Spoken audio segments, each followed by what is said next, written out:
All right. We are back for another open court discussion in the Counselor's Corner. I am your host, David Lorenzo Glover, aka the Controversial Counselor. Joining me is the Big Bad Wolf, Herb Lewis, Oh, and we will just wait and see who else joins us. Recap from this past Monday show. Do you have daddy issues? And one of the things I discussed was when women have daddy issues, many of them may date older men. They may have the fear of being alone and being jealous and territorial.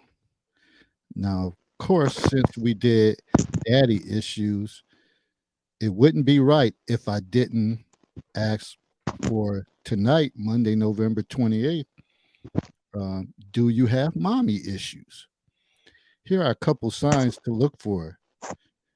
Do you have constant contact with mommy? And don't get me wrong, there's nothing wrong with talking to your mother. Some people may talk to their mother, father every day. But when it's all day, three, four, five, six times, and you a grown ass man or a woman with jobs and your family, that might be a bit too much. Are you disrespectful to women? People may say someone who doesn't know how to treat women may be someone who has mommy issues because he may have resentment toward his mother, so he treats all women like crap. Of course, we will go much deeper tonight. So let's discuss talking point number two. Should you live together before marriage? Here's a couple pros. One, it helps spend some quality time together. Two, it helps strengthen your bond. Now, here's a couple cons. It gives an easy way out, meaning, hey, we live together. The hell is the point of getting married? We might as well just say we married. We've been living together for years or whatever the case is. So it's kind of could be an easy way out. Two, it makes marriage seem unimportant. So we're going to go deeper on that. Another insightful broadcast coming your way. Please like and share, and you can do it now for the viewers that's on here, and subscribe to the YouTube channel, The Controversial Counselor, if you haven't subscribed yet. So here we have it. Another broadcast coming back off of Thanksgiving break. How's everybody doing? What's good with you, Herb? How was your Thanksgiving? I didn't. You know what? I didn't do anything for the first time ever because one of my family members came down with COVID. So that's normally where I would go. So I was just home by myself, man. Different. It really doesn't bother me because I spend most of the other holidays by myself because I don't celebrate. So I sat home, took in the game, and just relaxed. Okay. Did you make yourself Thanksgiving dinner? I wasn't good, man. I wasn't going through all that. And it's something I realized how much time the average family, not the average person, but the average family spends making food and all the food that we do make. And I said, I am not going to do that. I'm not going to go through make turkey, deviled eggs, macaroni and cheese, and all the other things. I'm more than capable of doing it, but I said, I'm not going to spend 10 to 15 hours cooking just to have all that stuff set in the refrigerator and go bad. I said, I'm not going to do that. No way, no how. I said, I said, that is not worth it. I said, it'll come around again. I'm not going to miss it. Hmm. That's true, man. Some people, I mean, that's their thing, getting with family. Sometimes people, that's the only time they get together on one of those holidays. So, I mean, it's, you're feasting on your food, laughter, drinks, football games, and again, we we know with Black Friday, the nature of what they did with that is to take people away from their families to go out and spend money. Yeah. Now, some of you are still getting caught up in that and not understanding that time isn't forever. Um, those are precious moments, and those same TVs that you get every year, like what the hell? Each year you need to upgrade a TV. Before it used to be you don't get a TV to that shit don't turn on no more.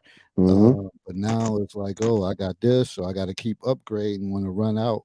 But you're taking away from valuable family time, especially if you're spending time with, some of your elderly people. And in this day and age, sometimes the elderly live longer than the young folks. So you just can't take that time for granted. You don't want to be the one that be like, oh man, I ran out because I was trying to catch that sale, and such came. Uncle John was over here, and then man, that I didn't really get to spend that much time with him, and he ended up passing away in December or something like that, and your ass out buying a damn TV.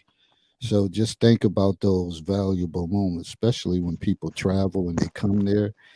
You need to dedicate that time to them. All right, enough of that.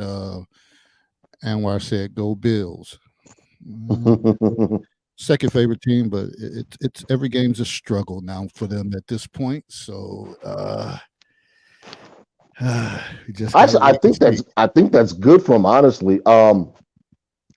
Reason being is that when they get in tight situations in the postseason, and Buffalo's gonna make the postseason, they won't panic.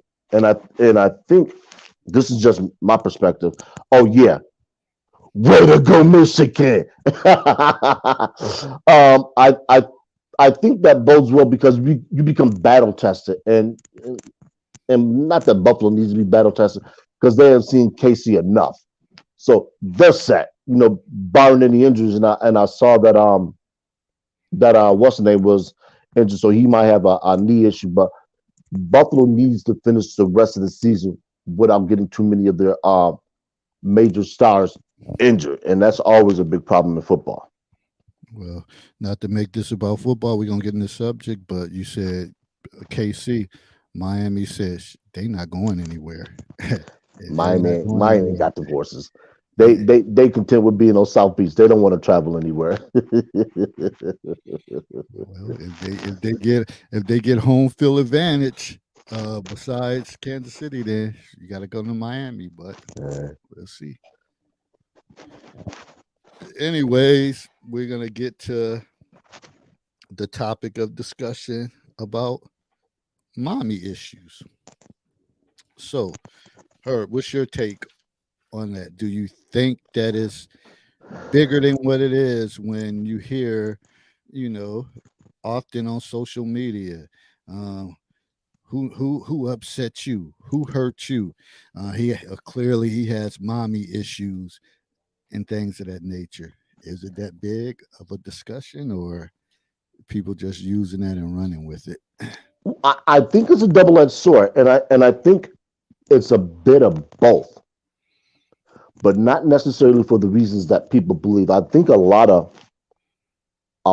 men, if they don't have a balanced upbringing, can and more in a lot of cases they do develop those issues because they become dependent upon their mother doing a lot of things for them. We know what the term helicopter parent means, and I think a lot of boys suffer from that more so than girls do, especially with black boys. You know, they're not allowed to go out and do things. Think about all the times you came back from summer vacation and elementary school, junior high school, sometimes high school, and boys had broken bones. It was not uncommon to see a boy with a cast on. You don't see that anymore. You don't see boys out doing what they used to call roughhousing. You don't see boys playing crazy tackle or any resemblance of that. Hide and seek. You don't see kids out in the streets running and playing. You don't see any resemblance of independent behavior among kids, especially boys. Boy Scout used to be a big thing. You don't hear about boys joining Boy Scouts, but you do hear about the Girl Scouts because you always see their cookie sales. So you know they're around. But very few people ever hear about anything related to the Boy Scouts. Yeah, and as far as boys doing anything, I can relate to that, and I understand it. And you think about it, you would see, boys in a pack, on their bikes, jumping ramps and finding cardboard and bricks. Uh, you know, that's the type of things that we used to do. Me for one, if it got too high, I wasn't really trying to go over no ramp like that. I never was that daredevil type or climbing up on top of buildings and stuff like that.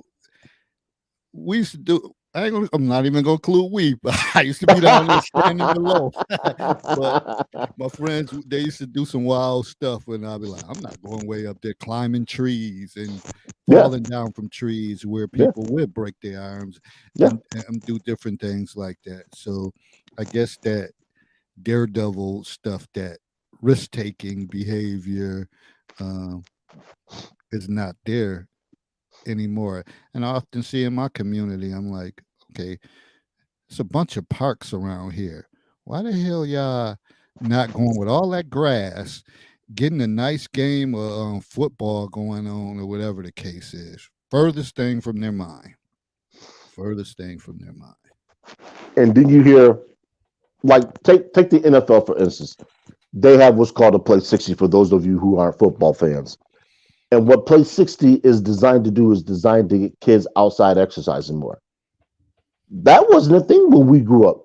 They had to tell us to come inside from playing. The whole street light thing, kids have no idea what that means anymore. Like you said, they don't, the boys don't get together in a group and play football. Most of them can't even tell you the rules of baseball. When we were younger, we knew baseball inside and out. I mean, just so much with the advent, and I'm not necessarily going to blame technology because we had technology. It just wasn't in the in the manner of a cell phone. But we had home consoles, but we still went out and played because that's what the vast majority of our friends did. So now we fast forward 20, 25, maybe 30 years, and everything is pushed now more towards more sedentary lifestyle. That doesn't benefit boys because naturally boys are active beings. Usually you boys get outside and they're running around because they have that testosterone starting to burgeon in there, and that's what testosterone does for men. It makes you want to get out. It makes you want to do things. So now that they're trying to put a clamp on all those type of things and they're trying to redirect that energy, what that energy does is it manifests itself in aggressive behavior. And we were talking about this offline. This is why you have the advent of the school resource officer. More often than not, that school resource officer is going to be engaged with a boy who's being hyper aggressive because that energy is not being redirected. So absolutely, boys are starting to suffer uh, uh, with mother issues, but not in the way that a lot of people think. This is why I've said it before on this broadcast, and I continue to say it. Once that boy reaches a certain age, send him with his father, and if that's not available, send him with uh, a male representative of either your family or his immediate family that you trust, that has earned that trust, so he understands what it's like to be out in the environment. So he understands what it's like to be out in the world. So he understands that he has a different role to play, and eventually he's going to have to separate from his mother and become his own individual. And I think that's a bigger problem that a lot of people don't acknowledge, is that these boys lack personality.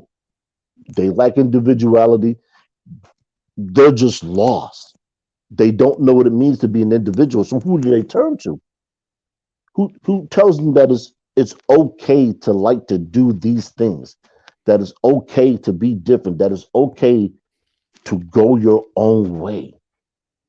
And who makes them feel confident in doing it? We always hear that men of a certain generation, they lack confidence, that they're scared of failure. Well, yes, they're scared of failure because they've been held back from failing.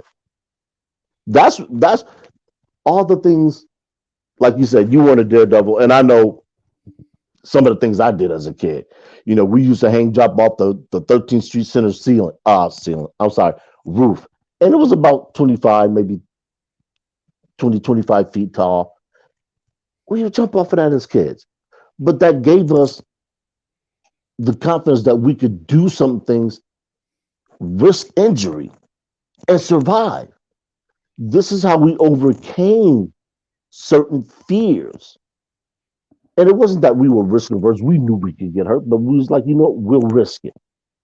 We'll risk it for the adrenaline rush. We'll risk it to say, you know what, I did it too. You ain't better than me. That's where that competitive fire comes in for boys. And that spirit burns, and you start to awaken the man in that young man. But when And I, you go ahead. and I was just gonna say that, and that's where competitiveness, that if you seen your friend do it, you knew you had to do it because Mhm. it was going to be talked about. And even if one of your friends wasn't there, oh, yesterday we did this, oh, he was scared, or he act like a pussy, and he didn't do it, so you were almost challenged. And I could tell you a quick story about that. I've mentioned this before. Like, we had to take swimming in school, and that was never our thing. Even though it's good to swim, and to be able to know how to swim, that's good exercise, good cardio. It's just all around something good, a good skill to have. But we just wanted to take gym. We wanted to dominate in gym, no matter which sport it was. And whether we played floor hockey, we was better than our counterparts because we were stronger, we were faster. Uh, but we never liked swim. So when me and my buddy, we would be like the last of the two or three that was in the shallow end. We would just be there, everybody else in the deep end, and the teacher would say, y'all been on the same test for like 3, 4 years. Do y'all ever plan on trying to get to the deep end? We would be like, nope. For what?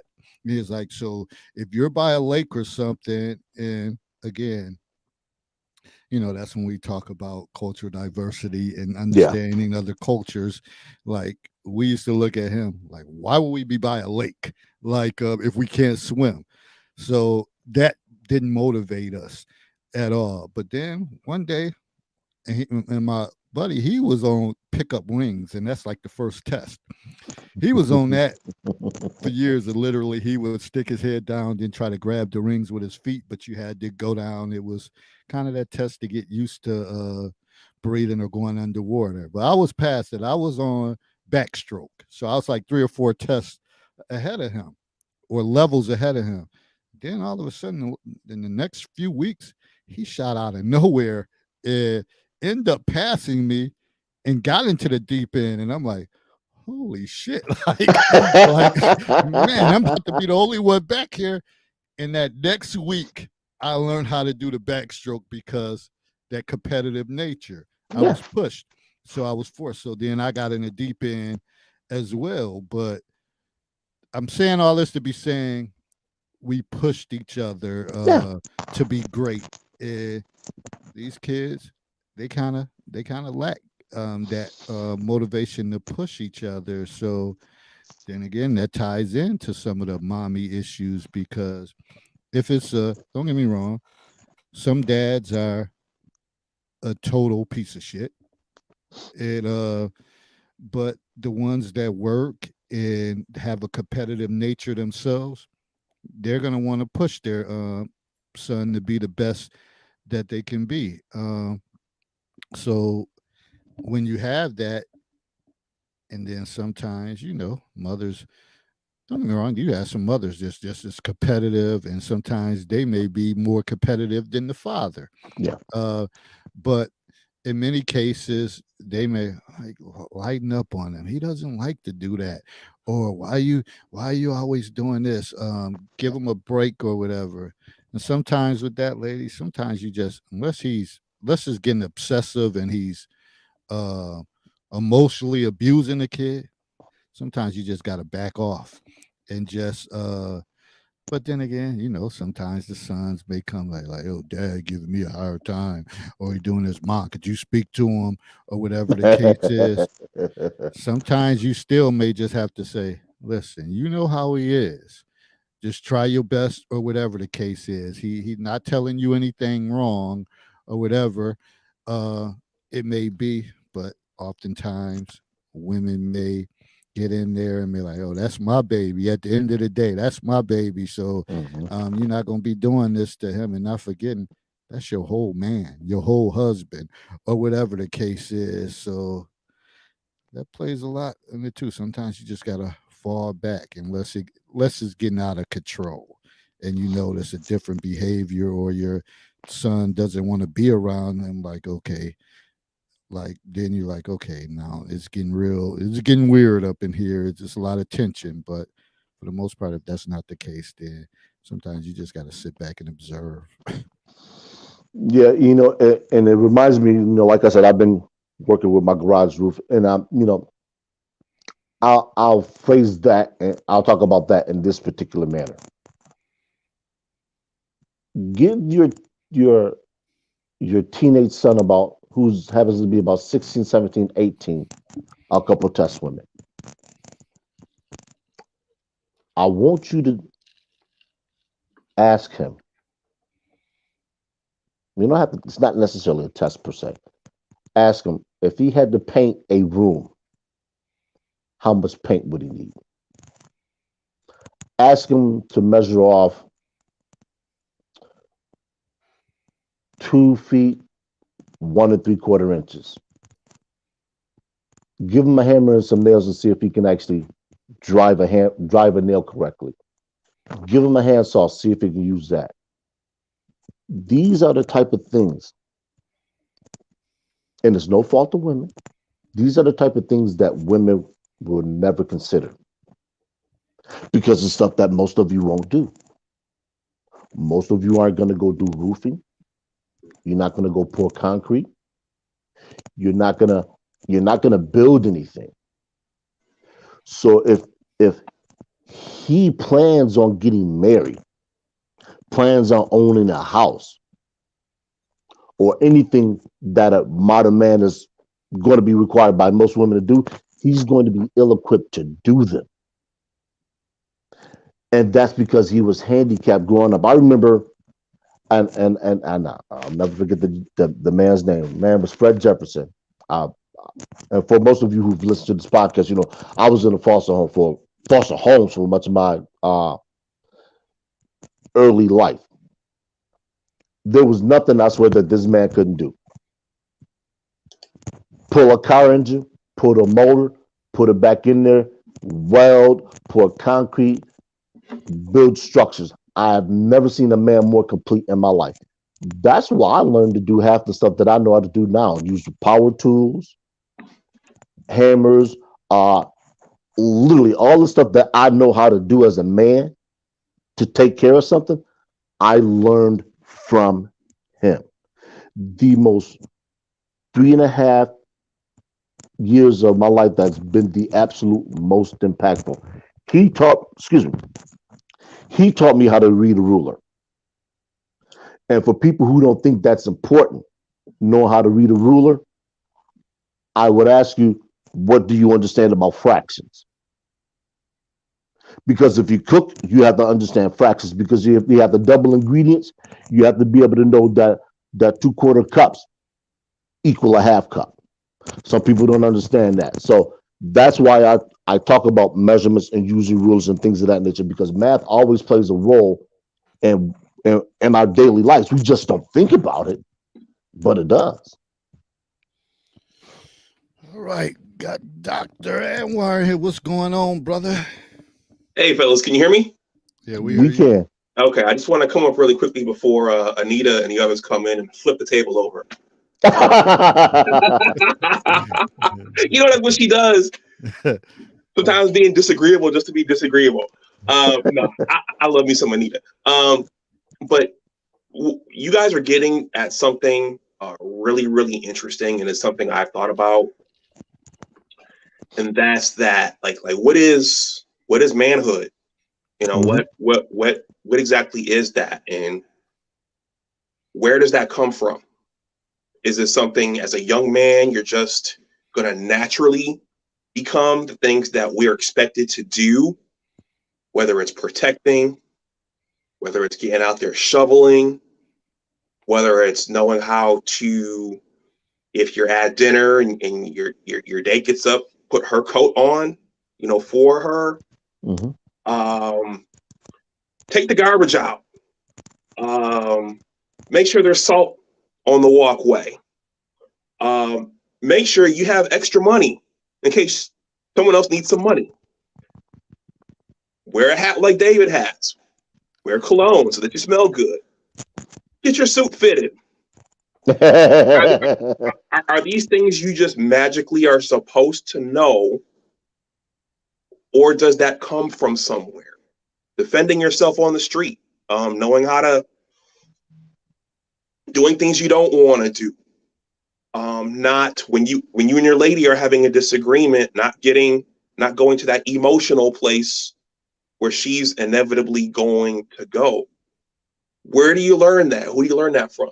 And so these are rhetorical questions, but I think that this is kind of it's rolled into what you guys are talking about, because if there are no men around, who's going to teach those things, right? And we are. I don't want to be cliche here, but we are in this Wakanda Forever place now where the presence of a man is not. I don't think it's viewed as important as it used to be, and I don't think the importance of it is always understood. And I can, and you just had my wheel spinning when you said who's going to teach that and how do you evolve in manhood. And I'm thinking like, that's a whole damn curriculum right there. That's a whole set of things that could be done when they talk about, you know, when you talk about mentoring and things of that nature. It's not always about sports or even academics. It's just different life skills to learn certain things, etiquette and you know, responsibilities around the house and things of that nature that boys should know. And I think if stuff like that was put in place and they had to do these things and you had to go through it, like, okay, this month we're going to be covering this and we're going to be going out doing these activities, and we probably would have more well-groomed and well-prepared young men than would, because taking tests in academics you can do all that, but you still could be, as my grandparents would say, sorry as hell. David, I mean, exactly what you just said. I mean, in our society, white collar education has been pushed a lot versus blue collar education. I know that growing up, for me, college was the thing to do, but you're also expected later on to know how to turn a wrench, how to change a tire, how to change a toilet, or whatever needs to be done around that house. You will lose points if you don't know how to do some of those things. Yeah, so I agree with that. And not only that, there's something, and I'm sure you definitely relate to this, Dr. Dunbar. There is a podcast, and I was going to reference this man because I think the work that he did early in his YouTube career wasn't appreciated. Kevin Samuels did a podcast on the things that your father should have taught you. And I don't know if it's still up. I'll have to research it. And he had a litany of things in there, from how to choose the proper footwear to betting to, I mean, just so many things that I myself at my age had never even considered. Think about it. Who teaches a boy how to tie a tie? Whether it's a traditional Windsor knot, full Windsor, half Windsor, or any of those things. Who teaches a boy the difference between an ascot and a tie? Who teaches him to wear cufflinks? Who teaches him how to iron his shirt? Who teaches him how to shake a man's hand? Who teaches him the proper etiquette, like you were saying, David, when you put on a woman's coat? How to, I mean, just basic things that a lot of our contemporary males know because they've been taught, that we as black men, we just don't. And I got something funny to say about that, but now that I think about it, it was kind of sad. And I remember being in college, and I had to take my senior pictures, and of course I was wearing a tie, and I didn't know how to tie a tie, and I never was taught that. And I was dating someone that she knew how to tie a tie because her father would wear ties to church, and I was sweating damn bullets. Like, where the hell you at? And we didn't have cell phones back in that day. And I'm like, she knows that I got to take my picture at a certain time, and I don't know how to tie this tie. And I was kind of freaking out. She showed up, and then she showed me how to do it. Then she was like, basically, you probably gonna have to keep your ties, like, don't take it all the way loose. Then you could just put it on and then tighten it up. But I'm like, damn, that's kind of sad. It was kind of sad that I didn't know how, because I never seen nobody do it or never was taught that. And I was really having a anxiety attack before people had anxiety attacks. Yeah, I mean, think about it. Let's say a man marries a woman and she wants a garden. What is that guy gonna do if he doesn't know the difference between the different types of shovels that are out there? Because for some people, a shovel is a shovel. You know, you can use a shovel to do every one, and that's not true. You want to dig a hole, you're gonna need what they call a spade. You want to do your lawn, you're gonna need what's called a nudger. You want to rake, you might need a steel rake to do certain things, a plastic rake to do other things. You want to till your garden, you need to know how to use a tiller.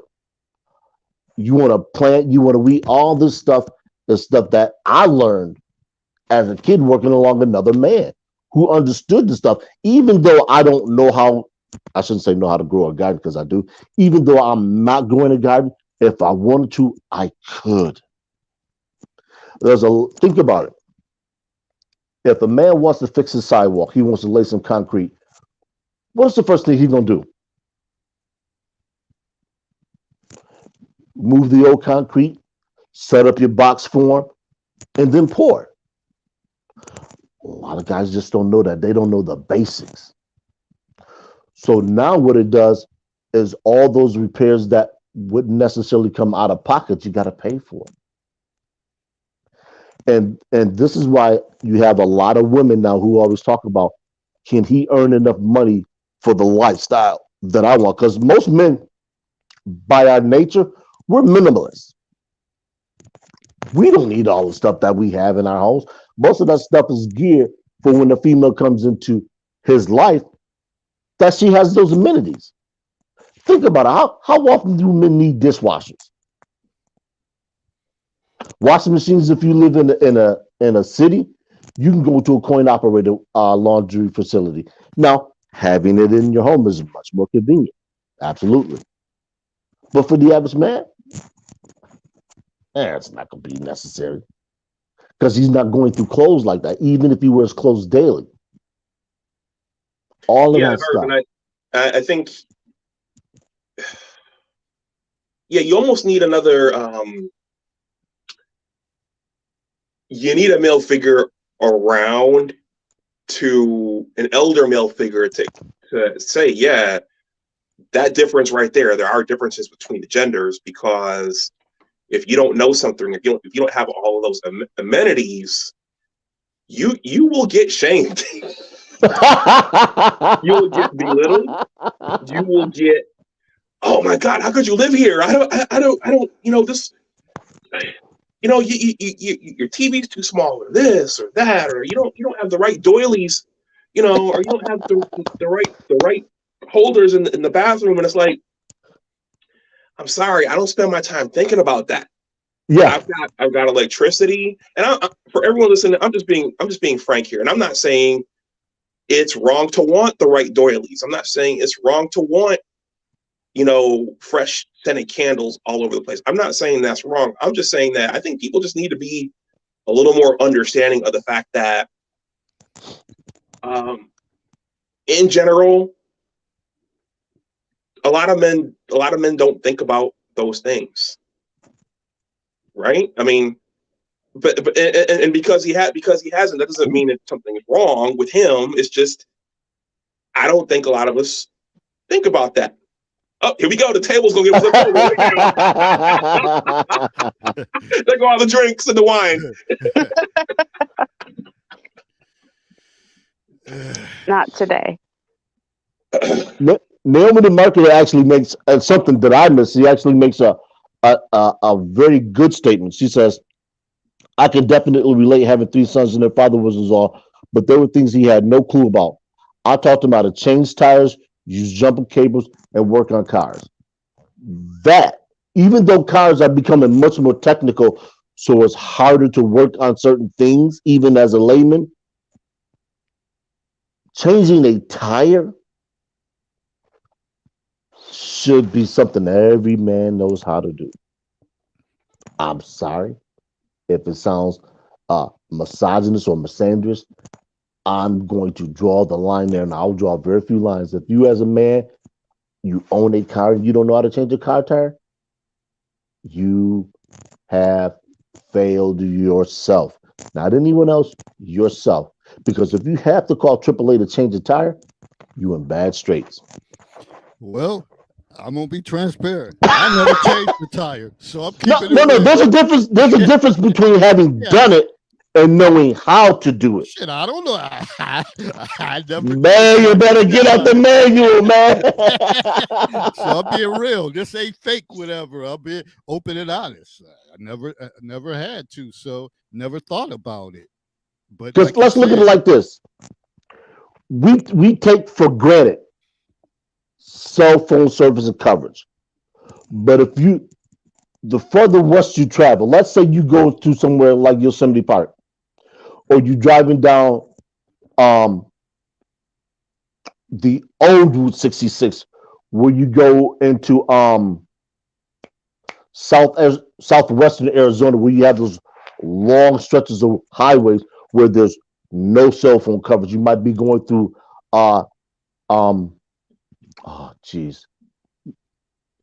reservations, Native American reservations. There is no cell service. You encounter a flat tire. What do? Sit there till somebody comes by? good. This is why it's important. It's not to belittle anybody. Just certain things that, like I said, for me, I believe a man should know how to do, because it could potentially save you from being in a bad situation of being stranded. It's like Dr. Dunbar said.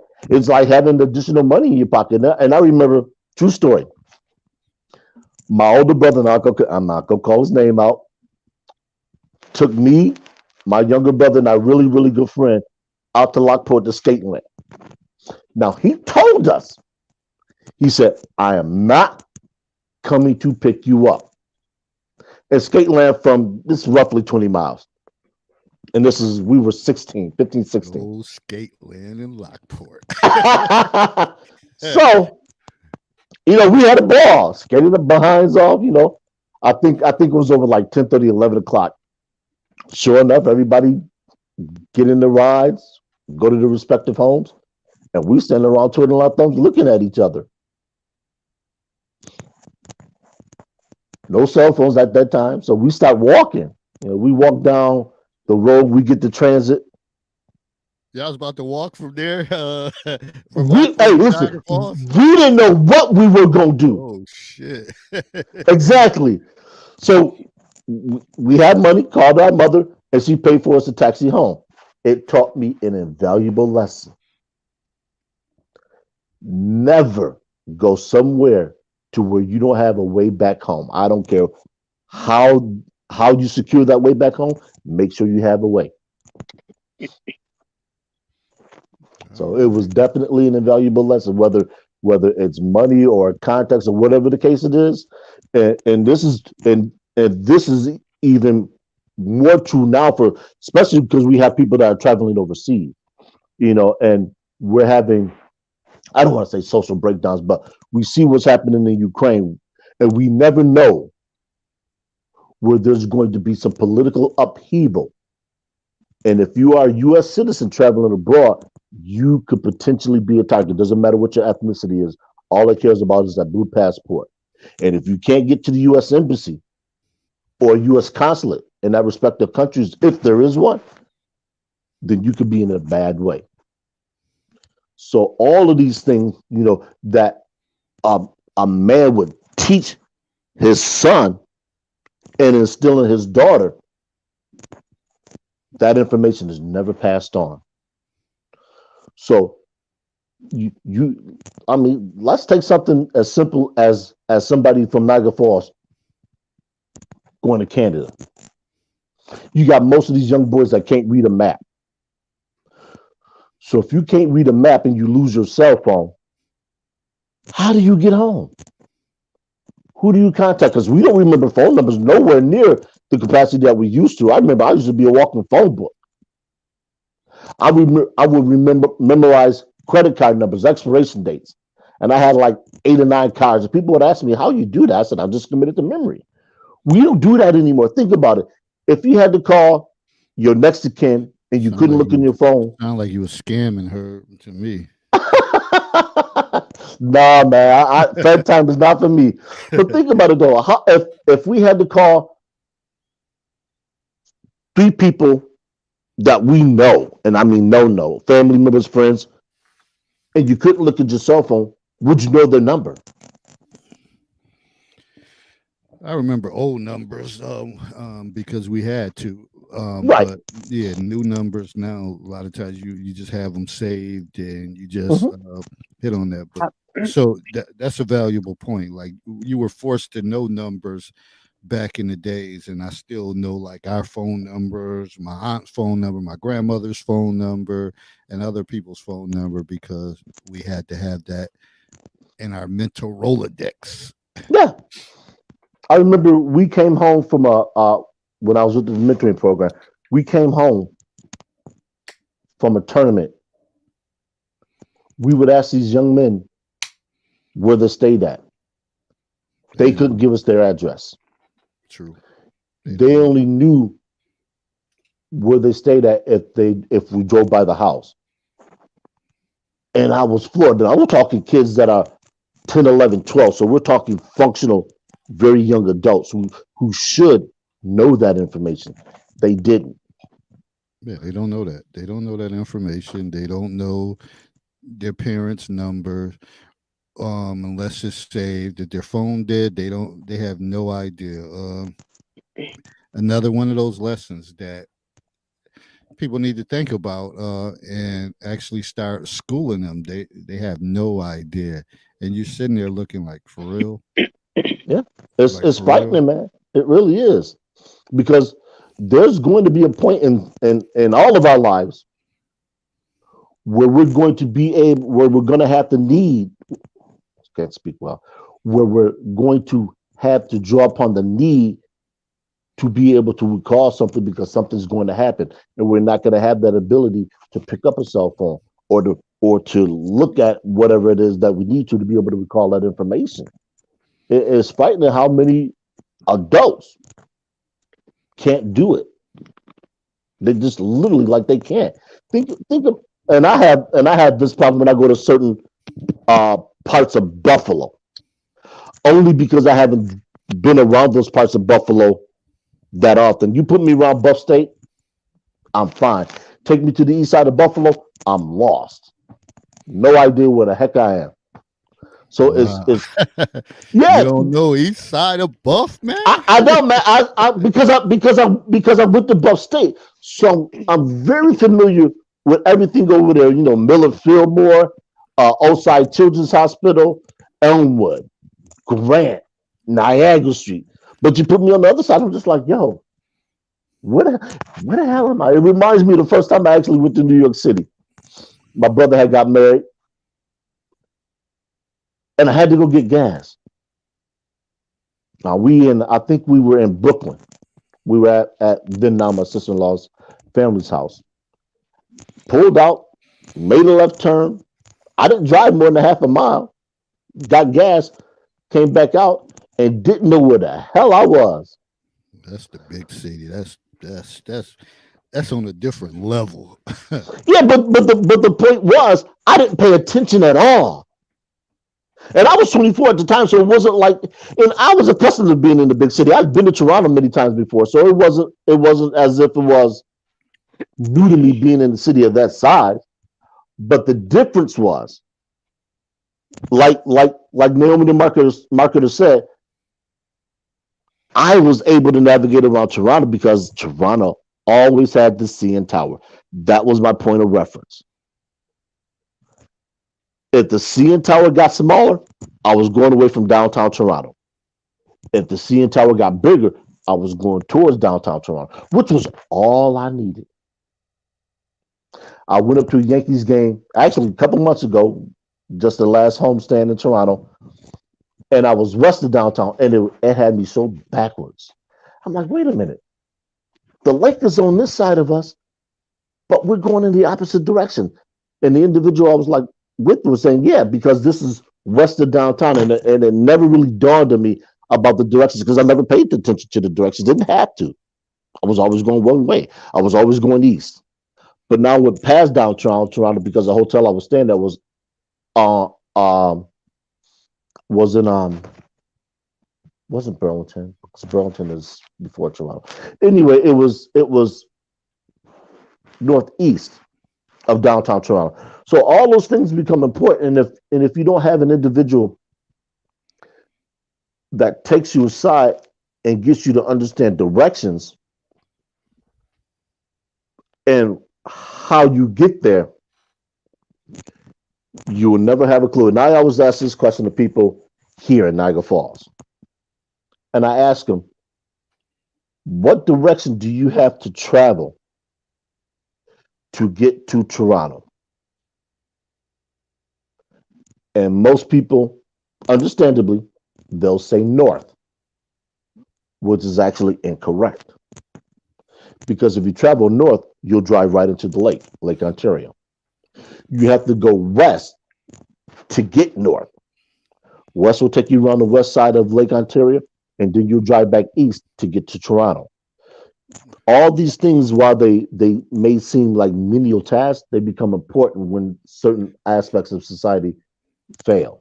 I think that's an unfair question to ask kids because most people they don't give a damn about going to Canada or Toronto, so they need stuff geographically in their area that they wouldn't know. If you asked me back in the days, how do you get to Toronto? I was like, I don't know, and I don't care. And I think that's their thing. They need landmarks, as Naomi say, landmarks that they heard of or possibly their family members been to or they been through.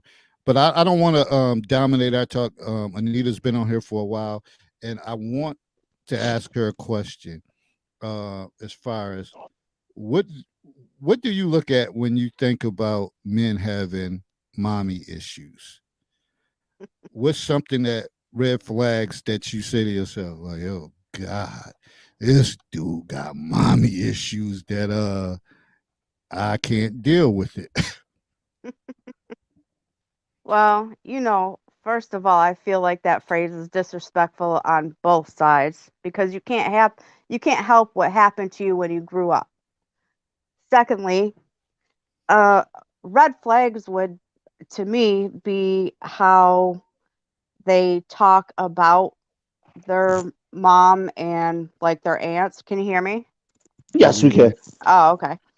About the women in their family and how they talk to their mom and treat them.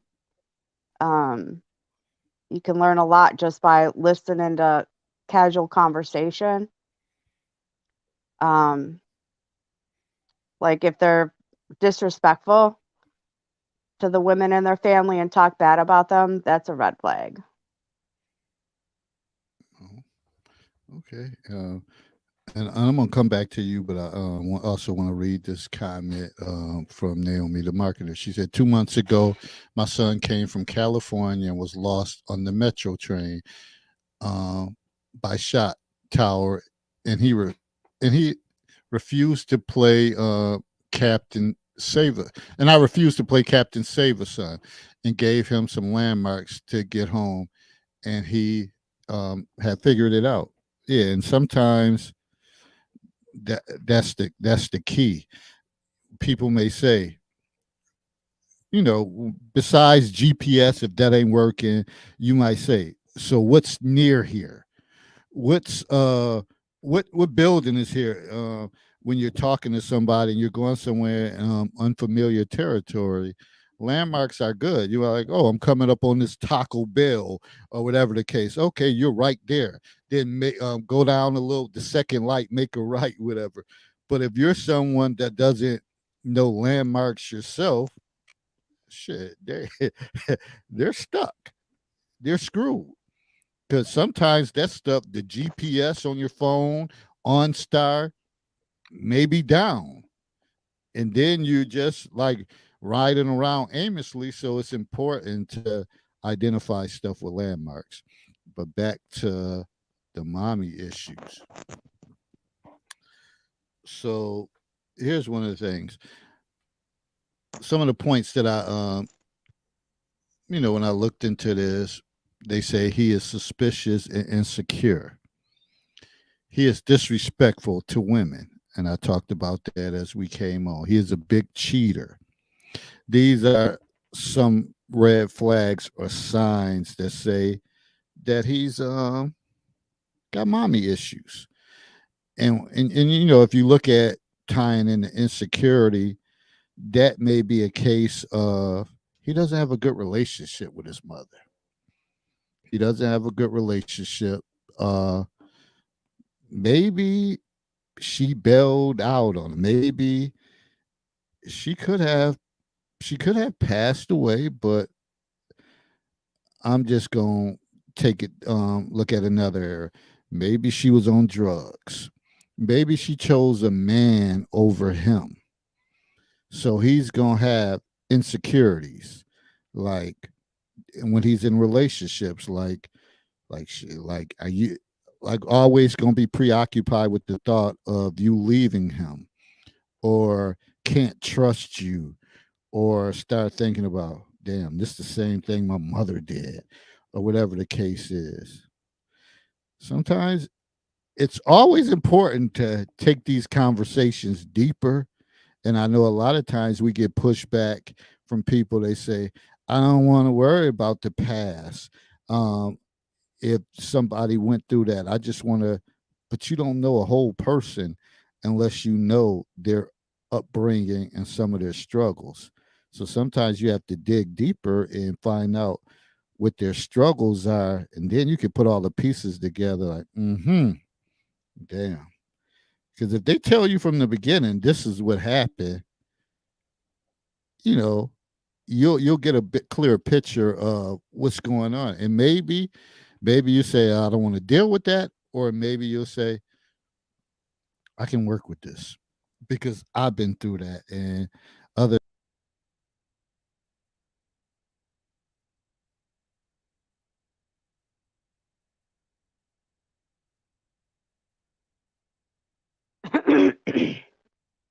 I don't know what happened to everybody.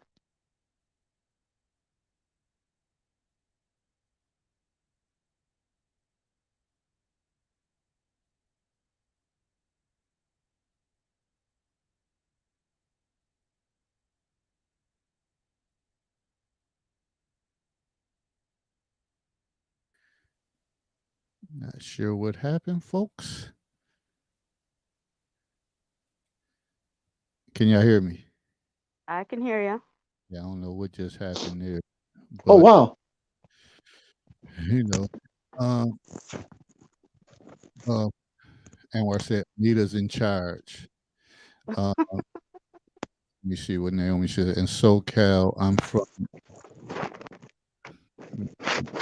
Brought up, in SoCal, from Inland Empire, all our mountains are north. Maryland doesn't have mountain ranges like that. Anita, that's so true. If a man doesn't respect and value his mother, I find he won't respect me. Um, and where I said Anita's in charge. Naomi said, we lost the fellas. Um, and where I said, one Wakanda forever. But yeah, so it's a lot to think about. So you can't minimize people's past, and sometimes that paints the perfect picture, or at least tying the knot to understand. Like, I understand them more now.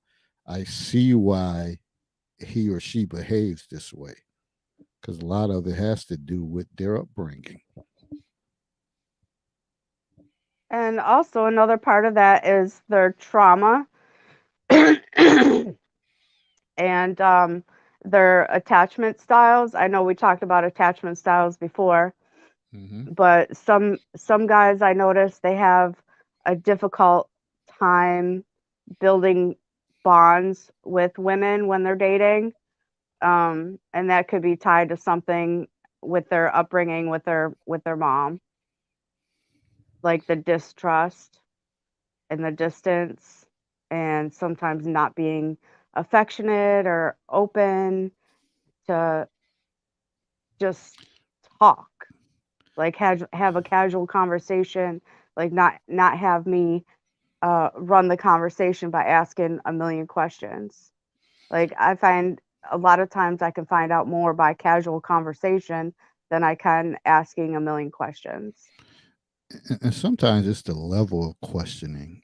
It's the way you have to manipulate the questions to find out. And I know when people say manipulate, they automatically assume that that's bad, but it's manipulation is not always. It's not bad. It's not always a bad term. It's just sort of a way you have to try to play around with certain questions or Play certain around with the words. words, Yeah. yeah, so it comes across more friendly instead of attacking.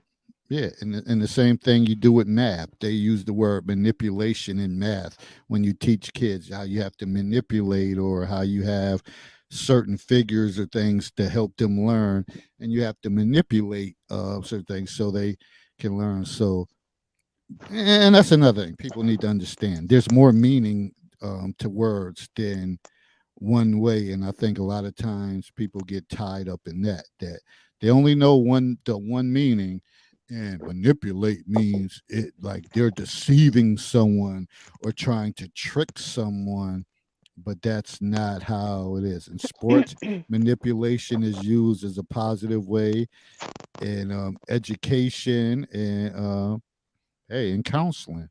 One of the first Mhm. things I was taught is sometimes you just have to manipulate and kind of trick kids to not in no devious way, but to get what you want out of them. Yeah. So you may find out of like, okay, this is what works for this person. So if I come at them with this approach, I'll be able to get that. I want to read this comment from Marcia, and then we can go on. She said, I think that as a seasoned woman, any man I would date, I would prefer that he had a close relationship with his mother. For the simple reason, if he has that type of relationship with her, I would feel that he's willing to have a healthy communication concept with me. Nothing wrong with that. So, I don't like to be on the Oh, soapbox that long. I'll pass the mic. oops. Talking about manipulating words and teaching styles and communication. There was this problem back in the 90s in California. in the certain high school, it was 50, I think it was 51% African Americans, and there was predominantly Caucasian teachers, and they were wondering, like, why out of the 51% are 80% of those African Americans either not passing school or getting suspended. So come to find out that the standard American English was not standard a learning tool in their home. So now we have African American vernacular English, and actually the Oakland, California School Board passed in 1996 that that's also another way to teach, so they understand the teaching process. And it come to find out that they didn't understand, like I said, they didn't understand standard American English because it wasn't taught in their home. They didn't communicate like that with their family. So I thought that was something interesting about playing with words and, you know, manipulating how people are communicating and being taught, and just in regular casual conversation. So that was interesting. Another thing that I don't know if anybody's seen that movie on TLC called Mama's Boy. That is sometimes a little bit too much for the man to be so close to his mom that his mom is like kind of running his decisions in his relationships. Yeah, and that's one of the points with the too much contact. She's giving too much advice. And like Dr. Anwar says, well, sometimes the girlfriend feels threatened by the mother and vice versa, because you may speak hot, like your mother word is bond to everything, and she knows she doesn't have a fighting chance. So And that can it's some mothers that just do too much. and that can influence and drive the relationship in a different path than what it would be if they had a normal relationship with their mom. There's a part, for those of you who have seen the movie Glory, there's a part in the movie where when they're in camp and a drill instructor calls over I can't remember the private's name, but anyway, the one that was really intelligent, always reading, and he tells him that he's the worst soldier in the whole company, and he tells him to stab him with the bayonet, and he pushes the bayonet, and he says, "Come on, stab me, you prissy little schoolgirl," and he gets mad enough to where he actually tries to stab him. The drill sergeant parries the bayonet, grabs the gun, turns around, hits him in the chin with it, knocks him down, and he's standing over him with the bayonet. And he tells him, he said, there's no shame, son. Get up. Later in that movie, then this is one of the last parts of the movie where they're storming the fort, that same situation happens, except it's a Confederate soldier. And he uses that same technique to save his life. So when we talk about men teaching other men, that's what we mean. Because some women will see some things that a father is doing with the son, and she will say, that's harsh. Sometimes it is, but sometimes in order to get a lesson taught, it has to be delivered in its raw essence. Think about it. All the people who learn how to box, they strip you down, and you can bear witness to this too, Anita, having gone in the military. They strip you down to nothing and they rebuild you up. Same thing with therapy. Yes. So a lot of things that women see, it encroaches upon their sense of not necessarily right or wrong, but just makes them feel bad. And the moment that something makes a female feels bad, she's going to recoil from. Yeah. And that's what they do to their boys. They don't realize that sometimes boys are going to have to undergo a negative experience to have a positive result. Mm-hmm. It's not good, it's not bad. It's just the nature of how society is going to do men. So the more negative experience that a young man experiences when he's young enough to be resilient enough, the more he's more than likely to bounce back. And I'm not saying, he has to be broken in order for him to understand how to be resilient, but he needs to be able to overcome some adversity. It's the same way inoculations work. They give you a weakened form of the virus, your body builds up antigens and antibodies to it, you become stronger. Same concept. I guess that's why I have a different mindset on raising children and like even in my family, how to raise both girls and boys because in the military, I mean, that's what we're kind of taught. Like, you can't just coddle all the time because that's not working in the time that you need those skills. Yeah. So without failures, there's no successes. There's no lesson learned. So I guess that's why I have a different point of view on parenting styles than a lot of my family members and friends. You will find that among women who've actually served in the military, and it's not that they're warped, that they're jaded. It's like you said, your principles have changed because you see it works.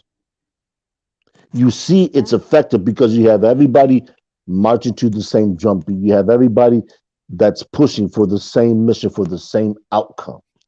Mm-hmm. And that's often what happens with boys when they it's like you were just saying, David, they get that mother input, so they never learn to develop anything for themselves. And heaven forbid, if they actually get into a serious relationship where they need to speak with their significant other about something that they might be planning on doing. Let's say they're going to have a child.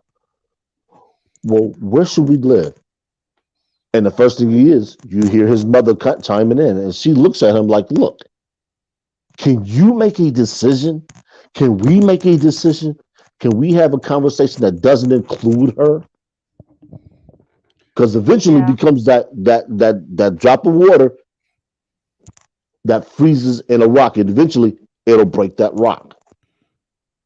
The overbearingness. I'm going to say this. I'm going to read Naomi's comment. She said, I dated a few younger men in the past, and they were wanting a caretaker or a sugar mommy issues. Yeah. and that's the culture that's going on to make life simple and easy for me. Looking for a come up and looking for pretty much a sugar mama, somebody that's going to do everything that their mother did, and they may pleasure you in certain ways or not pleasure you or whatever the case is. But I can say this also too, that in education, in mentoring programs, it's getting difficult for people, for males to get involved with education, or people to say, I want to volunteer my services, um, if they don't have the ability to be genuine and be who they are and be able to speak their truths to the kids. And a lot of times it's the mother's feedback that kind of hinders that. Sometimes when you're in a meeting with a mother and a dad, and you're in your position and you say this, the mother may get emotional and the dad may like, yo, let him talk. Yo, what he's saying is true, whatever. Like he has to calm her down.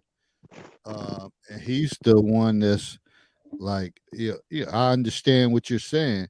So a lot of guys don't sign up for that stuff, especially as they get older. And younger people say, why the hell I want to go into teaching when I can do this or I could be innovative and do that? Like that's stupid to want to have to deal with that. But for older people that get into it, they say, I don't want to do that. I don't want all this pushback. I just want to be able to bring my gifts and my talents, but you're not going to handcuff me on how I do it. A lot of it now is being handcuffed. Yeah. It's aggravating to be handcuffed when you got a skill Sometimes. set and you got oh, it's not even There we after go. hours yet. And you wanna be I'm you wanna not be even drinking handcuffed. tonight. I'm drinking Yeah. hot water with honey. Yeah, but being handcuffed, that it's frustrating, it's aggravating, and sometimes you just say, excuse my language, fuck it. I'm just gonna show up, do what I got to do, and not be able to give your full skill set because you're handcuffed. You gotta let go. If you want talent, you want raw talent, and you gotta trust and believe and let people do what they got to do. Uh, and you'll see different results because right now people just they're not gonna sign up for that. They're not gonna sign up for that. And I know sometimes you have mothers, there got to be programs that will help my son out, this and that. No, the talented people that can do it, they not signing Yes. up for it Yes, unless they are not. people fall back and they let people do what they gotta do. And it's called tough love at home too. Yeah, You it's the gotta you equivalent. gotta learn how to earn. Hey, y'all, sorry about that. This Google phone had overheated. Oh, you I said like that? Uh-huh. I like my Samsung better. Oh, Um, but I just want to come back up for a few minutes.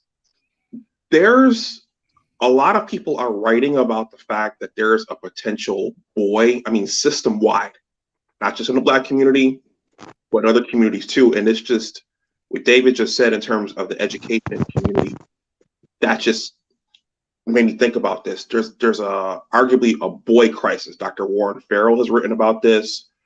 Dr. Jordan Peterson has written yeah, about this. yeah, yeah. Look those names up: Dr. Warren Farrell, Dr. Jordan Peterson. Look up a gentleman named Nicholas Eberstadt, because there's a growing population of men, young men, who don't want to work and don't have a desire to work. So there's something systemic going on in our society right now, and I think it's related to some of these things that David, you and Herb have presented. That's even in the military too. Like if you Okay. don't if a leader, like I was a sergeant, if you don't have the support of your peers, superiors, that what do you think that soldier's gonna do? He's gonna disrespect me and my leadership decision because I'm a female, right? And that's just not right. Because I don't play that mess. When we are in uniform and we step in, it's all business. And I recall when 'cause I was a cook and I wanted to be a cook so I could learn how to cook, not realizing that people had to eat 3 times a day every day. But anyway, there was like a couple times, well, there was a lot of times when we step in the kitchen and a couple soldiers be like, "Oh, Sergeant H, you're cute when you're mad." I'm like, "Soldier, this is all business. First of all, it's all business. What kind of army are you in?" The second example is when one of my soldiers went AWOL, which Ooh. AWOL people relate to going crazy. That's not what it means. It means absent without leave. So basically, a soldier doesn't report. You can't find him. He left to go wherever he left to go to. But so this soldier of mine went AWOL. I had the crappiest soldiers because I was the only female sergeant in my section, and they made sure to give me the challenge. So, long story short, my soldier comes back from being AWOL, and I'm processing the paperwork for him to get, punished by UCMJ action. I was gonna say that's a And court martial. yeah, and so we go to my commander's office, and prior to that, I didn't know that, I didn't know what the soldier had told anybody else. And we step in the commander's office, and my commander was like, this soldier is saying you're being too hard on him. I said, sir, what kind of army do you want? I mean, what kind of army are you running here? It's not the army I'm running here. And that soldier wants a promotion, he's got to perform. Yeah. I'm all about tough love, but I mean, I love you to pieces, but you're going to earn it. And you're going to do it the right way to my, to standard, but my standard is exceed the standard because you get more out of it and you learn to be more competitive and set yourself higher than your peers, which is a good learning experience in life in general, especially after you get out of the military. Yeah. So, and I chalk that up to be like, whatever sergeant this soldier had before me did not teach him the proper army skills to be a soldier. Because I want to tear his ass up. I'm like, what do you mean I'm too hard on him? Sir, are you kidding me right now? He been missing for a whole week.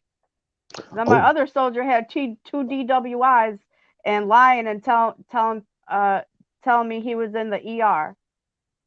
Bitch, excuse my language. You ain't in no, sometimes it gotta come out of me. Bitch, you ain't in no ER. You're drunk. You got a DWI. I already know about it. So don't take me for a fool, because I'm not. I might look cute, but we're gonna do this to standard, but we're gonna exceed the standard. Yeah, they playing with fire doing that. Huh? Shoot. I said they playing with fire doing that, man. Yeah. I'm like, I'm not joking. DODs from the military are not good. I'm like, but Sergeant H, you're so cute when you're mad. Soldier, are you out of your damn mind? Yeah. What kind of army you coming from? The kind of army I come from, we ain't having that. I ain't playing that. Well, I mean, even after work, I ain't playing that. Well, not only that, I don't think he's aware that you can get in serious trouble for that. Oh, he was aware. Oh, that he's just an idiot then. Yeah. Or he just didn't care. He just thought that, like, I think the general consensus is that, I don't want to put it this way, but I'm going to put it this way anyway. If a female doesn't look butch or manly, she's not competent to teach him anything. Like, I might look cute and timid and I'm little and everything, but shit, when I step in uniform and I'm in charge, that's what it's going to be. I don't play that mess. Well, see, the thing is, that's a certain sector. But when you think about most people. Oh, wait a minute. I didn't even finish my thought process there. I'm sorry.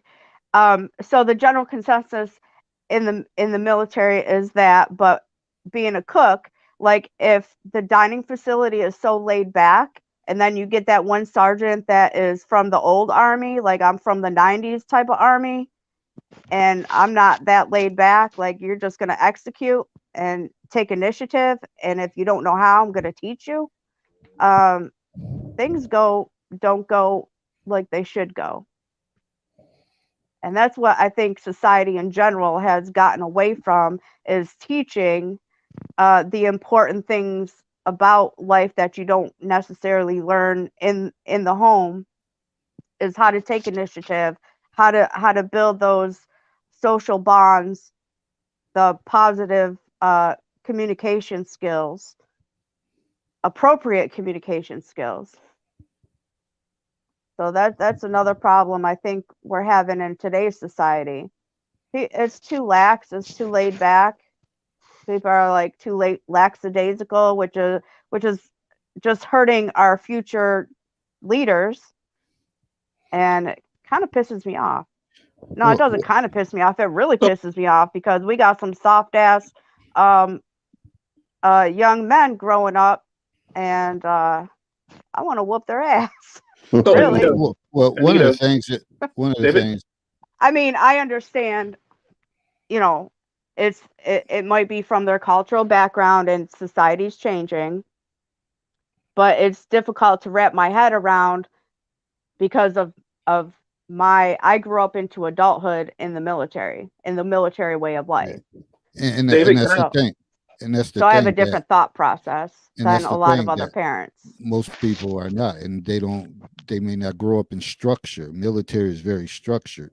So most people stuff is lackadaisical, and they come and go. So they're not, David, as children. Can I interject something here? Go ahead. Okay, I think this is a good time. So first of all, Anita, you said there are some weak men being brought up here.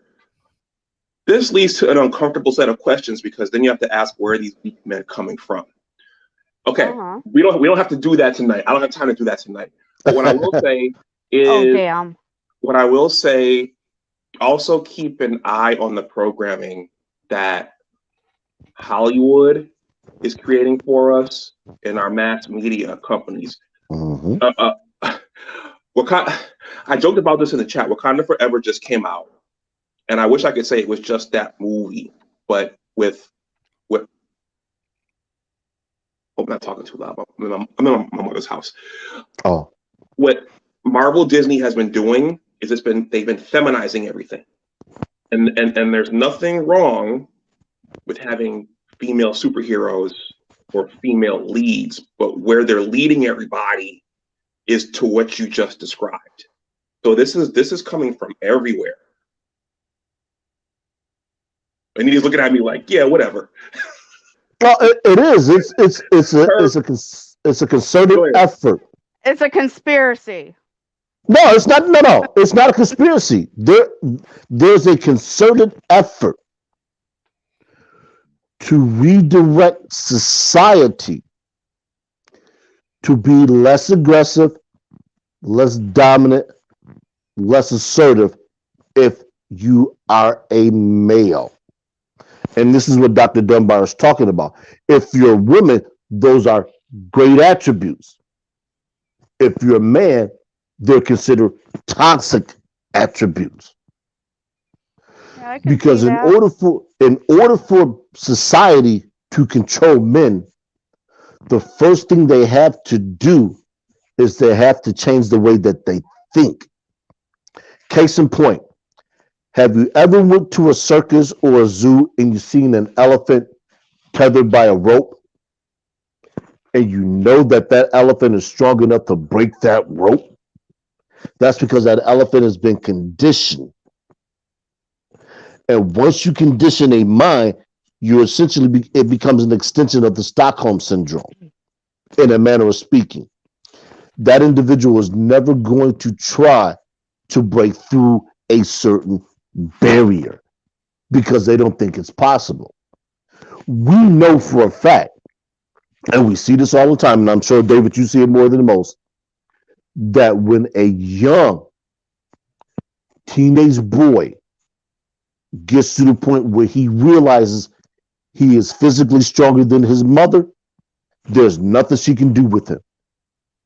This is why they end up putting these boys on the street, and then society has to deal with them. And when they get involved with law enforcement, and law enforcement gets a little too physical with them, they want to start screaming abuse, and they don't understand the underlying issues which has created the conditions for this boy to grow up in. And this is why a lot of them behave like they do. Yeah, I ain't feeling that. So that's the society that Dr. Dunbar is speaking about that they're creating, which is why I tell people I've tuned out of pop culture. Wakanda Forever and all. I've never seen one of them. I haven't Okay. seen any What of is them. it about? I don't know what Okay, the I'll just say Black this really quickly. Panther. Wait, Okay, what was the one? The Black Panther? Was that the okay. first one? So in a nutshell, Anita, the Black Panther was created back in the 1960s. It was a male character. He is the central character in that universe. And what Marvel in Disney, in its infinite wisdom, decided to do when Chadwick Boseman died was completely take that male character out and then put his sister in, so she was the center of everything. But if you watch the movie, there are very few men in that movie. But they've been doing this across the board for most of their heroes over the last 2 to 3 years. But what I want to say, I don't want to make this about Wakanda Forever, but I want to say is I think that in the push for equity and to make people equal, there are trade-offs for that. So if you start teaching boys and girls that they're the same and they can do everything the same way, and yeah, they're just the same, there are going to be consequences for that. Yeah, for everybody. Yeah, that frame of mind doesn't even make sense. That you almost got to know that somebody's going to be better at something than you, and the only thing you can do is say to yourself, well, at least I want to try to get to that level. I want to try to get to that level. I want to learn from them to get to that level. To think everybody is equal and could do everything, that's just misleading. That's manipulating minds right there. That's misleading information when you already know, like, it's not real. So a lot of shit is falsified. Well, David, and there are long-term consequences for this for everyone. Yeah. Exactly. Yeah, we may not live to experience, but you better believe the next 2 generations will be directly impacted. This is what you were talking about with the boys, Dr. Dunbar, of them not achieving, them not doing anything because they are being taught that, you know what, you don't have to per se, but you're also, what's going to happen is you're also going to have a demographic of men in a certain age who just, it's like they say, it's a failure to launch. Well, I'll ask this question. Maybe you guys can unpack this on the show, but one of the things that's being discussed is what is, for boys and men, what is their motivation for working anyway? And if you take that motivation away, it could be that you're taking away their motivation to work. Yeah. I'm being a little vague here, but things have been re-engineered in such a way that for a lot of young men, their whole purpose for getting up and grinding has been taken away. Yes. Mm-hmm. It has. Let's mommy issues spoiling to pieces. Well, when they're 4 years old and you. No, what Dr. Dunbar is talking about is something a little bit more, if I dare, sinister. And what it is this. Let's take the group of men they refer to as incels. Okay? And for those of you who don't know what the term incel means involuntary celibate. There's a group of men under the age of 30 or 35 who have not been intimate with a woman ever. Not to mention those numbers are growing. So now when you start to as Dr. Dunbar said, you start to take away their impetus for working, which was to be able to go out and secure a mate, have the ability to have sex. It may not be often, but they have the ability to have it. You start to take that away from them. All of a sudden, they become a member of society that doesn't contribute. I've always said that no matter what relationship men and women have, we have 2 essential things that we as humans need to do. One, women need to produce children. In other words, they need to give birth. Men, our responsibility to humanity is to go out and make the society better. Whether that's through work, inventions, fighting against evil, those are the things that men are tasked with doing. Improving the society, making it safe for everyone. This is why you always hear about human rights issues. This is why you always hear, especially, let's take a look at what's going on in Qatar. All the outrage about them doing certain things and the alternative lifestyle issues that Qatar is quote unquote cracking down on. All of those things. They're trying to force this country to adapt to make this country more homogenous among the world. And listen, we're not going to do it. And there's nobody that can force us to do it. And there isn't, because they're their own individual country. So when you have a society that's pushing men to not be men, you're going to have a society that ultimately crumbles. Let's look at it like this. Let's go back to D-Day. Do we have a group of men now in the United States of America that could actually do the same thing that those men in that generation did? I doubt it. I seriously doubt it. Because these boys aren't being raised to be selfless.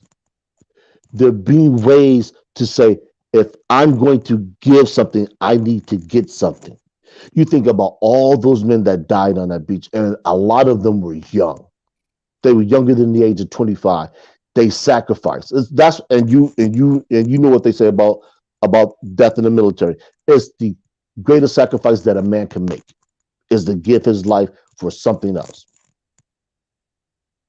Mm-hmm. That core teaching does not exist anymore. I noticed that coming out of the military and moving back here. Mm-hmm. It's a very selfish society. Yeah. I Altruism don't like is, it. but that's what's happening now. And this is part of what Dr. Dunbar is talking about. Is the and like you said, Dr. Dunbar, Dr. Peterson talks about this. And like Dr. Dunbar said, if you're not familiar with the people he has referenced, please. Dr. Peterson is he's on Facebook, just not the way most of us are. He's also affiliated with the Daily Wire. Him and the Daily Wire have also linked up. Yeah. But Dr. Dunbar has a wealth of information that he's put out on YouTube. So familiarize yourself with his content, with his position. Even though he's a devout Christian, the information that he gives is very relevant to what we're discussing in long term for boys in general. Because for people, go ahead, Dr. Dunbar. I'll say thanks, Herb. I don't know if I call myself a devout Christian, but I'm sorry. Did I say Dr. Dunbar was? I'm sorry, Dr. Peterson is. I'm sorry. All right. Dr. Peterson is. I'm sorry. I'm sipping some vodka here. Dr. Dunbar is. And I, for me, information is information. I don't care where the information comes from. But he's also putting out another book. He has a book called, I think it's 12 Rules to Life. He's coming out with another one as well. I don't have that particular book yet. It's on my ever-growing list of books to get, and that list is probably about 150 books long. Go familiarize yourself with this stuff. Not so you go ahead, Dr. Dunbar. I'll be back. I gotta go have a cigarette. I'll be back. Joke. What are the last ones say? Hey, I see Toya in the chat. Hey, Toya.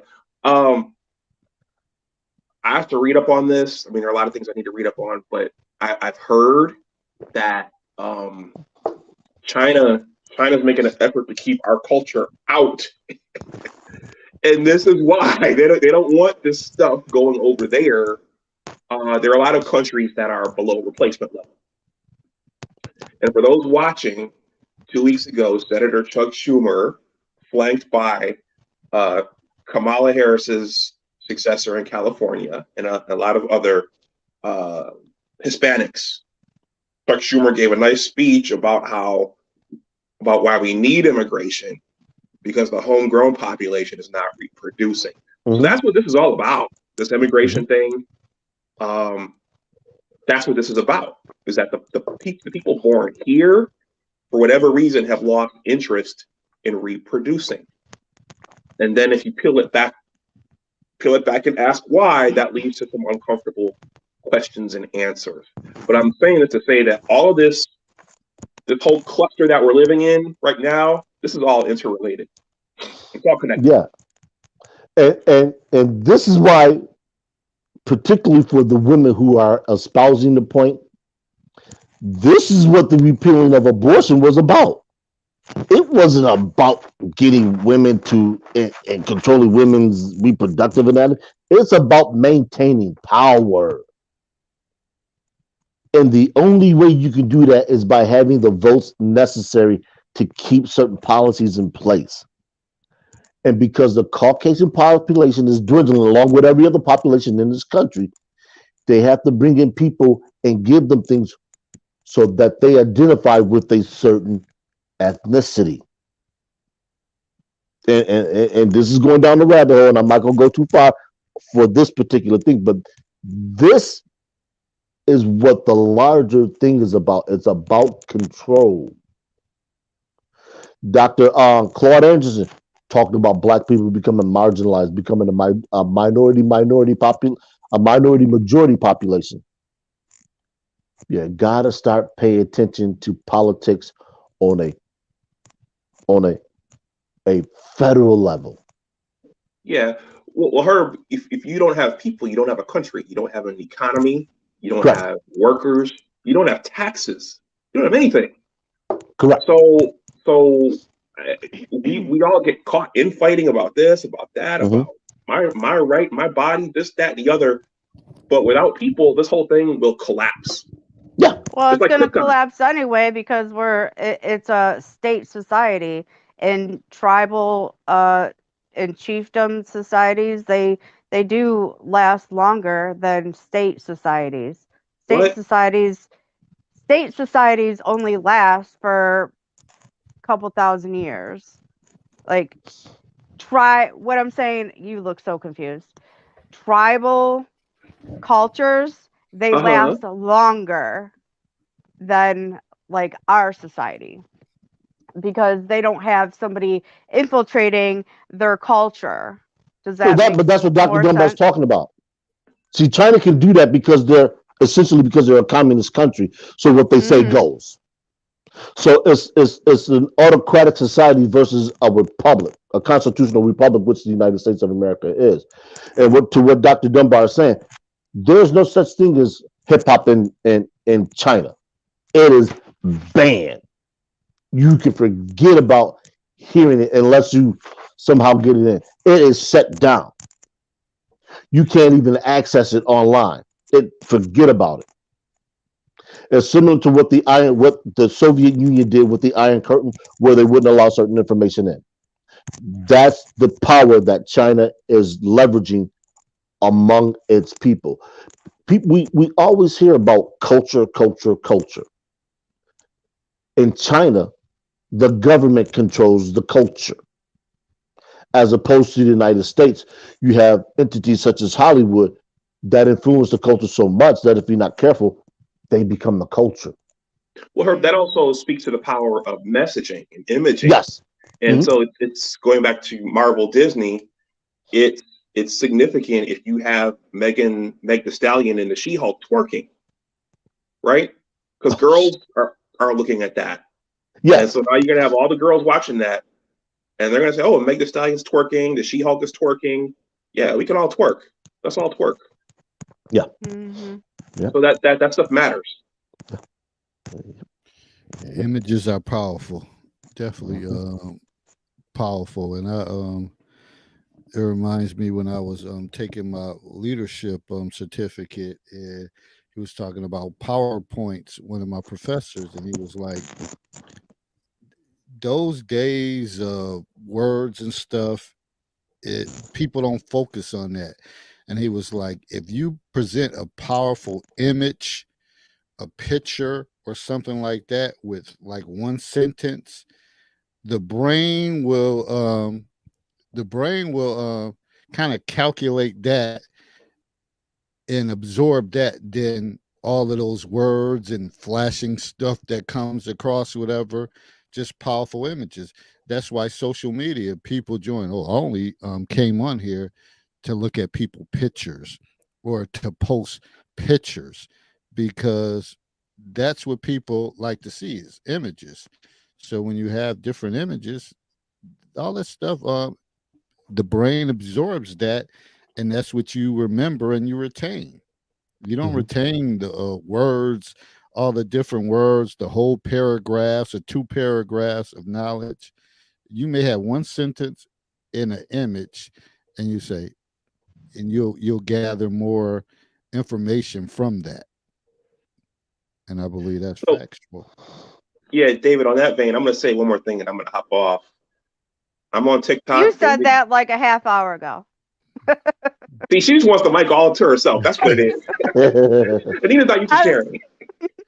No, I No, don't like to share. Definitely don't like to share. but I also heard that since we were talking about China, that there's a TikTok in China and there's a TikTok for us.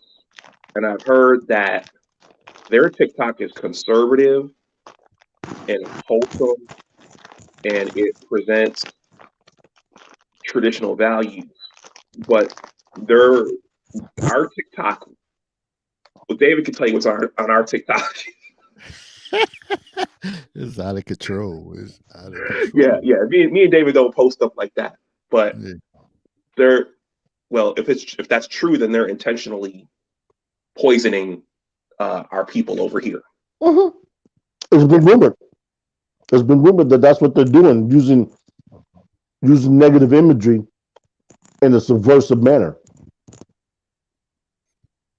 Yeah. Yeah, and I believe it to be true. Just how they try to cite you for certain things. You like, wait a minute, I just put this, but then you got all of this stuff going on, and you want to come at me, and if you don't have the fortitude to challenge them, then you end up getting your stuff banned or shut down. But if you're someone to say, hey, like, but the thing is, as you notice, like even with Facebook and any of these things, they don't want to give you an opportunity to present yourself. No. They don't. Once they come up with their decision, whether you go to Facebook jail or TikTok, I think they ban accounts. Seem like on a regular basis, and I don't know what criteria they use because, like Anwar, Dr. Anwar was saying, it's a lot going on TikTok, Instagram, or whatever the case is, and it seems like the more, if you're trying to educate folks, and you put up something, you're more likely to get a citation or ban than someone that's just straight up raw. Just Pearly things. She's a prime example. She's had probably half a dozen TikTok accounts. We see that with Andrew Tate. Kevin Samuels has never had to deal with that, but I'm sure eventually they would have been coming for him. This is why you see the attacks on those type of men and on those type of women, because they're trying to redirect men of a certain age to not behave that way. You don't need to be strong. We want you weak. We want you docile, so we can't control you. Okay. All right, Anita, I'm hopping off now. No, you're not. Yes, I am. You got You some guys have a good eggnog night. with that vodka? All right. Thanks for joining us, Doc. All right.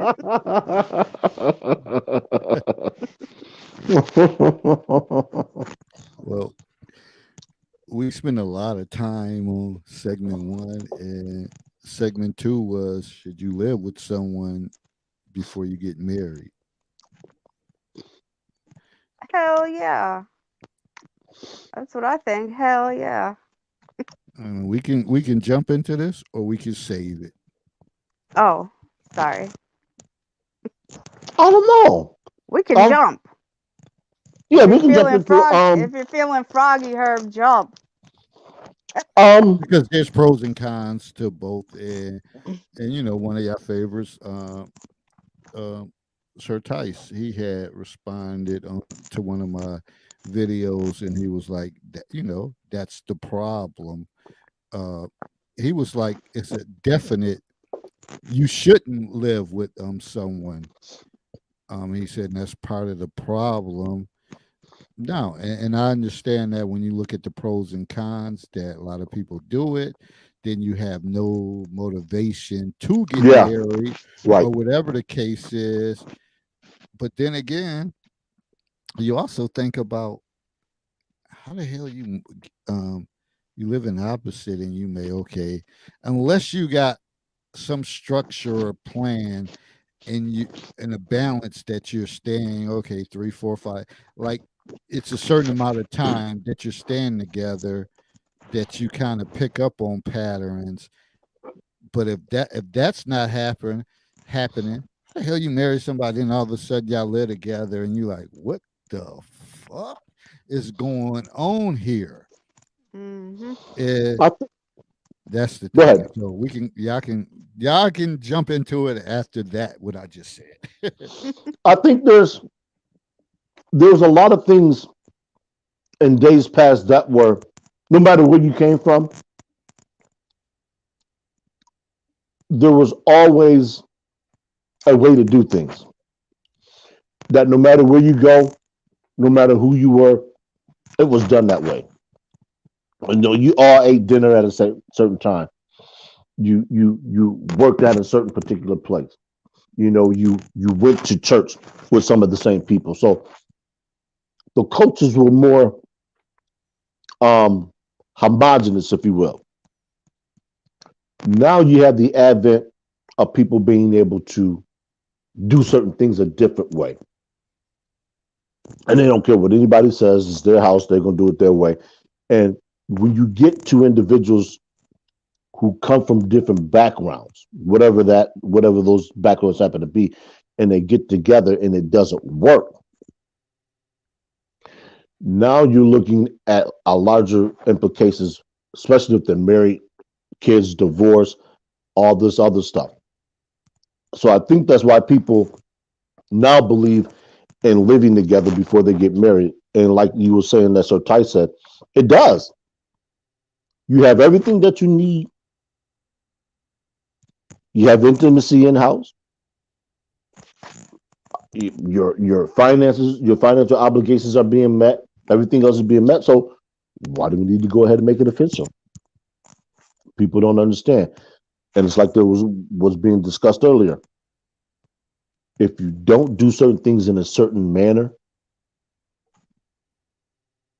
then on the backside, if somebody happens to die prematurely or they're incapacitated, you run into issues that you can't resolve because things weren't done the right way.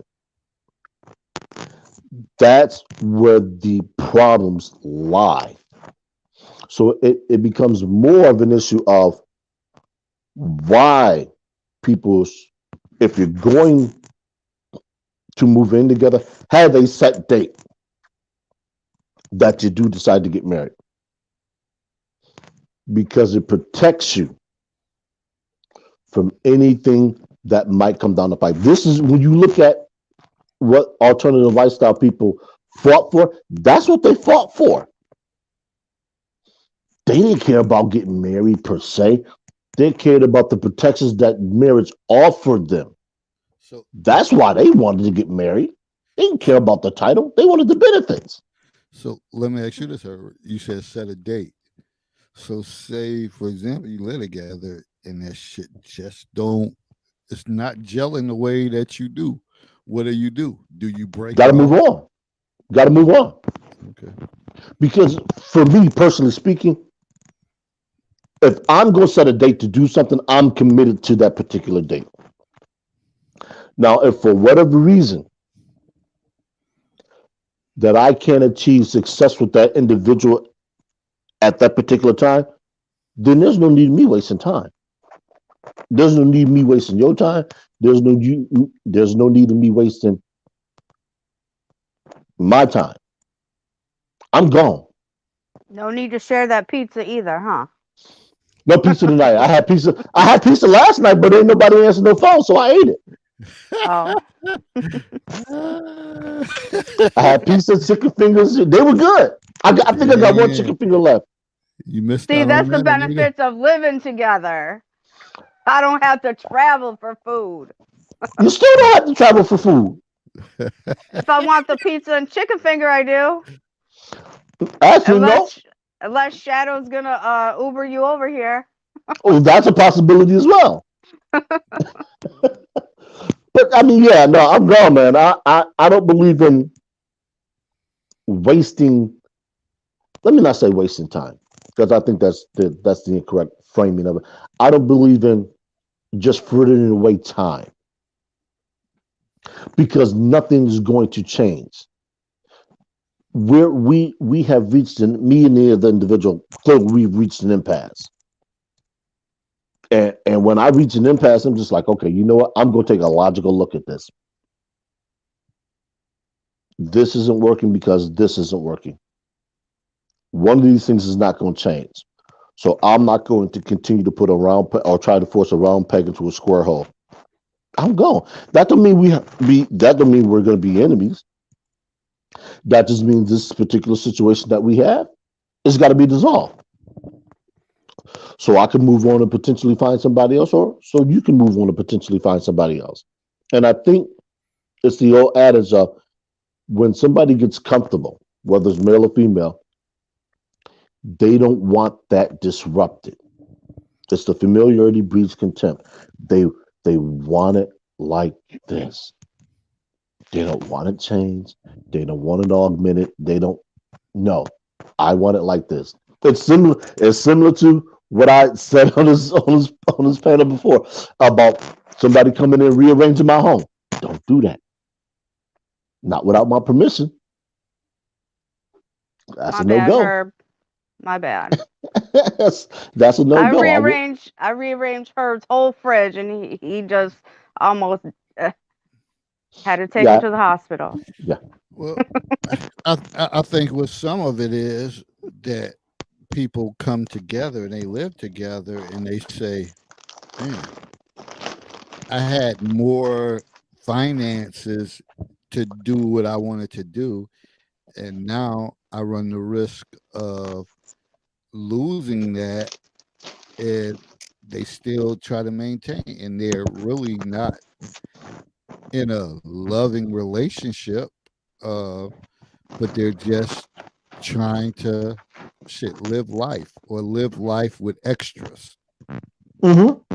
and that gets them through because they say, hey, they pay half, I pay half, or 60-40 or whatever, but it still presents me to the luxury of if I want to travel, if I want to do this. But now if I go separate, and knowing my job and the increases and all that, I'm not going to be able to afford to do all of this. So it's funny style. It's funny style how the pros and cons to it all. I guess if you don't jump into it, you'll never know, and you're like, okay, I always did it this way, and I didn't move in with somebody. But I think once you cross that line, then maybe a different thought process. I will say this much.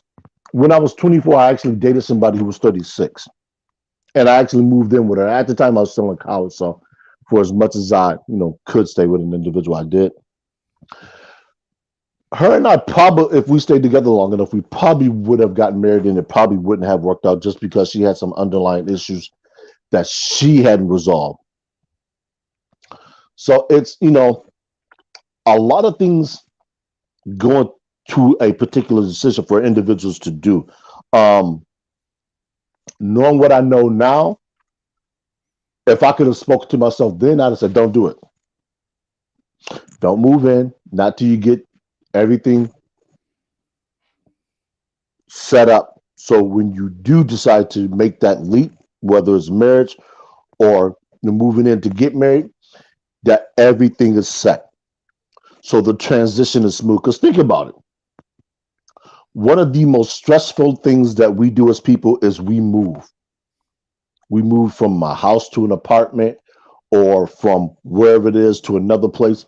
That is a high stress time because everything's just being jostled about.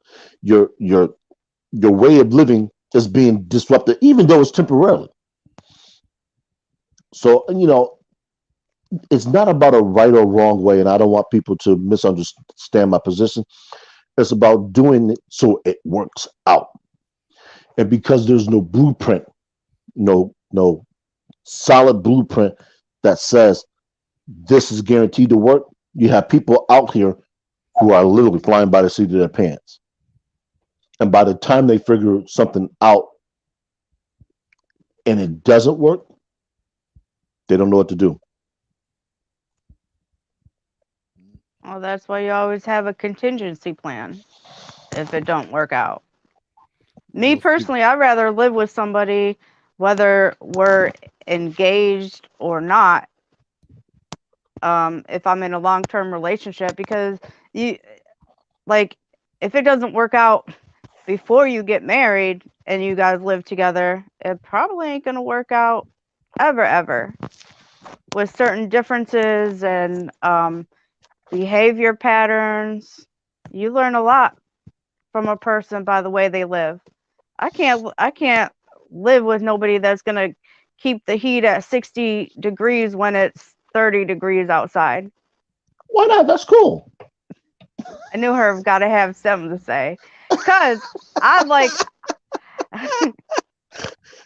because I have trauma. Okay, when I was growing up, my dad used to keep the heat at like 60, and I was always freezing. And in the military, I lived in a tent a lot in the middle of winter. Like in Korea, it was like the worst winter. In the middle of Korea, we lived in a tent field training for 6 weeks. I'm freezing my ass off. I'm not about that life no more. Get somebody in your life. I'm a woman of convenience now. Cuffing That's season. why. No, I got my dog here. We're good. And I got my heating blanket. We're good.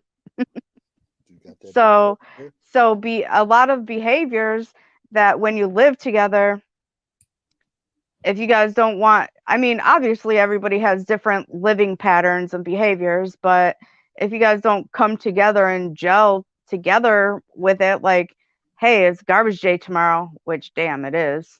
So after here, I got to go out in the cold again to put out the garbage. Hey, it's garbage day tomorrow. Can you put out the garbage? Do you put out the garbage? Like, as a man, what do you think your role is around here? Like stuff like that you have to talk about. So I just think if you don't get along living together before you're married, setting a date is not going to matter. Yeah. And I'm one to think like, and one of the things they say, people throw out there is like trying on a pair of shoes or driving a car and all of that stuff. And I'm one who I think you have to test the waters. I don't, because even if somebody came over there and they stayed at your house and they had a booty bag 2-3 nights a week, or you stayed over there, it's only a small sample size. Mm-hmm. They got a drawer in my dresser. Yeah, what you're gonna get? Yeah, you got a. It's only a small sample size, but being there on a regular basis, to me, paints a clear picture. But then again, like Herb said, you may have to put a timetable on it. But then again, time goes by, man. Life travels. So I can see where the pros and cons for both sides. Like, okay, we've been doing this for a while. We've been doing this for years. What's the point? But then again, with her, the financial aspects of certain things, that life happens. People get ill. People die. Then you look at certain things. It's a lot to it. I always say it's a lot to everything, but certain people don't think it's a lot to anything. It's a A lot to lot to all of it. everything. Yeah, it's a lot. So Especially like when you talk about moving, like if I dated somebody for say 6 months and then we decided to, instead of him paying rent for an apartment, just to move in my house and split the finances and see where things go. Damn, I totally forgot where I was going with that thought. Oh, um also, like during that time, I say give 90 days for adjustment period, and then you don't have to be intentional on, hey, we're moving in for the intent to get married, but be intentional to move in for the better good of the relationship, as far as working out and see if we can stand each other without killing each other by living together. And also, people have personal growth throughout different stages of their life, different chapters of their life. So you might be on two different chapters and be like, not I'm not there, but he's there. He's ready, I'm not ready. I and, got and, something else going on, like finishing school and getting a job. and you know what I think? I think when people do it, there's really no discussion had. It's Right. kind of like, you've been over here or I stay over there, and then stuff start accumulating, and you never really had that true discussion. And then, you're living together and you say, well, damn, what's next? We might as well get married. But usually there's one of the parties that's not willing to do it. They kind of like, okay, trying to change the subject, Hmm. um, or just carrying on with their business. But you may feel you're in a better position than you were before. That's if there's no, you know, mental or social emotional abuse involved. So Hmm. it's a lot to think about, and that's why we have these discussions, to kind of like think about this. You very well maybe sense somewhere like, oh, we've been living together for this and that, but shit, I don't care. I'm working. I get my job. He long as he pay the bills, or you may say long as she give what she give. Shit, we all right. We all Yeah. right. And I And, think a lot of people may have that mindset. and and that's perfectly okay. I think the larger problem lies when people have an expectation and they don't communicate it, or they think something is going to happen and they don't communicate it. So it's like Anita said, she would have no problem with that, and I wouldn't tell anybody that you should. The only And I thing I have would no problem with what? living with somebody before marriage or whatever the case is. Mm. The only thing I would caution people is to say, what's the next step? Where are we going after this, or is this all that we want? Because at that particular point, the eyes should go away. That's just my Mm. position. Because if you're living in a home or an apartment, everything's commingled. Hmm. That's I why you don't have care. to write everything down on paper and Correct. get it notarized and Correct. signed. Like, Correct. you're giving me $600 for towards the financial obligation of living, and if it doesn't work out, you're no longer what's it called? Taking up residency at my Right. house Right. officially. Right. So you gotta go without me the evicting you. Right. And that is what people may not be grasping is there's always going to be ramifications for decisions made, good, Hmm. bad, or indifference. So in order to protect yourself, this is why people talk about pre and post nups. So in order to protect yourself, you get this stuff written down. So worst case scenario happens, you can say, okay, you know what? I know where I have to go from here. I know if I moved out of my house and we moved in together, we rented out our separate places. I know I need to displace somebody so I can get back into my house. So I have lodging covered. I'm still employed. So I'm not at a total loss. Like I said, I have some place to lay my head. I'm still employed. So I can start to rebuild quicker and I can move on. The problem comes when you have one of the parties that has no place to go and they're being displaced and they don't have lodging. So they say, okay, what do I do? Who do I turn to? Where do I go? What resources are available to me? And And I think that's probably more of the concern with many people that you don't. And then if you're someone with a genuine heart, you say, I can't put her out. And then if they have children, I just yep. can't do it. hmm You can't find yourself. But then you have cold-hearted people who just I don't give a damn. You got to go. You got to Pervert. go, kid and all. Which it's kind of sad. I don't know how you live with that. Y'all carry on the conversation because I gotta have another cigarette break because this What? nicotine is killing me today. What? I didn't even know you smoked. I don't.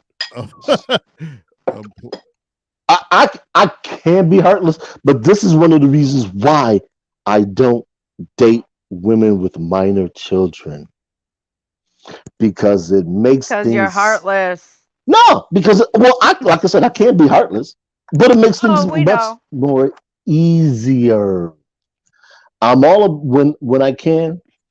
I'm all about ease. I've done all the hard work that I need to do at my age. I don't need to do any more hard work at my age to benefit somebody else. Not gonna do it. It's not in me to continue to give my labor and get little to nothing in return. I don't mind helping somebody. Never been averse to helping somebody. But I have to see some tangible benefit in it for me, even if it's let me not say tangible. I have to have a feeling of gratification in doing something like that. And if I don't think it's gonna come, I'm not gonna do it. Some people call it Hmm. selfish. Some people call it mean. They say, well, yeah, I can afford to be selfish. I have no kids. I can afford to be mean Hmm. You got your because, own house. You got your own stuff. well, it's Yep. not that. What people don't realize is this: nobody is entitled to receive anything from you except your kids and your spouse. I don't have either. I have no kids. I'm not married. So if I give something to somebody, it's because I choose to. You have too many people that think they're obligated to something, and that's why they end up disappointed. Yeah, I could see that. That's why important conversations are important to be had. It Naomi comes said, to, Naomi the market said, maybe you want to sample the goods before you purchase the cow. You don't have to live together to do that. Oh, that's easy to do. Oh. most people are doing that anyway. I agree with Marcia. I get that. I'm not selling my house because if something happens and we don't work out, I'm having my house as my asset to move back into. Well, that's why I said you don't sell it, you rent it out. So Well, you I don't want take to that. rent it out either. He can move in with me. Well, either way, somebody's going to be rent. I'm operating under the assumption that this individual owns a home Mm. because if the I'm individual's go ahead. I would just read in Marcia's comment. Oh, Yeah, conversations aren't always a guarantee. Yeah, but I know that. that's the problem. People are looking for a guarantee where there isn't any. Nope. What you want is to get the ball rolling so you have some idea Mhm. of what direction you're going into. The only is the old adage, the only thing that's guaranteed in life is death and taxes. That's it. Mhm. Nothing else is a guarantee. But if you have a discussion with the individual that you're with, at least you have some understanding of where that individual stands. So you can build from there.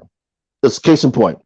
If I'm driving down the road and I got to take one or two paths, I know that I can only go one or two ways. So if I choose this path and it happens to not work out, I can just say, you know what? Next time I know, take the other path. Or I can always say, okay, you know what? Let me go back, take the other path. This path is obstructed. The other path may not be. See, I think a lot of people don't realize that even when you're in a relationship, you can give yourself options. Now, some people will say, and only the person wants options in case something doesn't work out. Okay. I don't inherently think anything is wrong with that. What I think becomes wrong is when people are actually exploring the options when nothing's wrong. In other words, they're giving themselves an out when they don't need it. That's where the problem comes with options. Exploring your options while you're engaged in a relationship, that's what sets the relationships up for failure. Just my position. That's why I don't do it. I'm just like, hey, look, I'm committed here. This is where I am. This is what I'm doing. And also, I think to piggyback on that is it's always an issue if someone has more options than you. If you don't have any options and that other person has options, then that means power. Options Mhm. is power, and choices.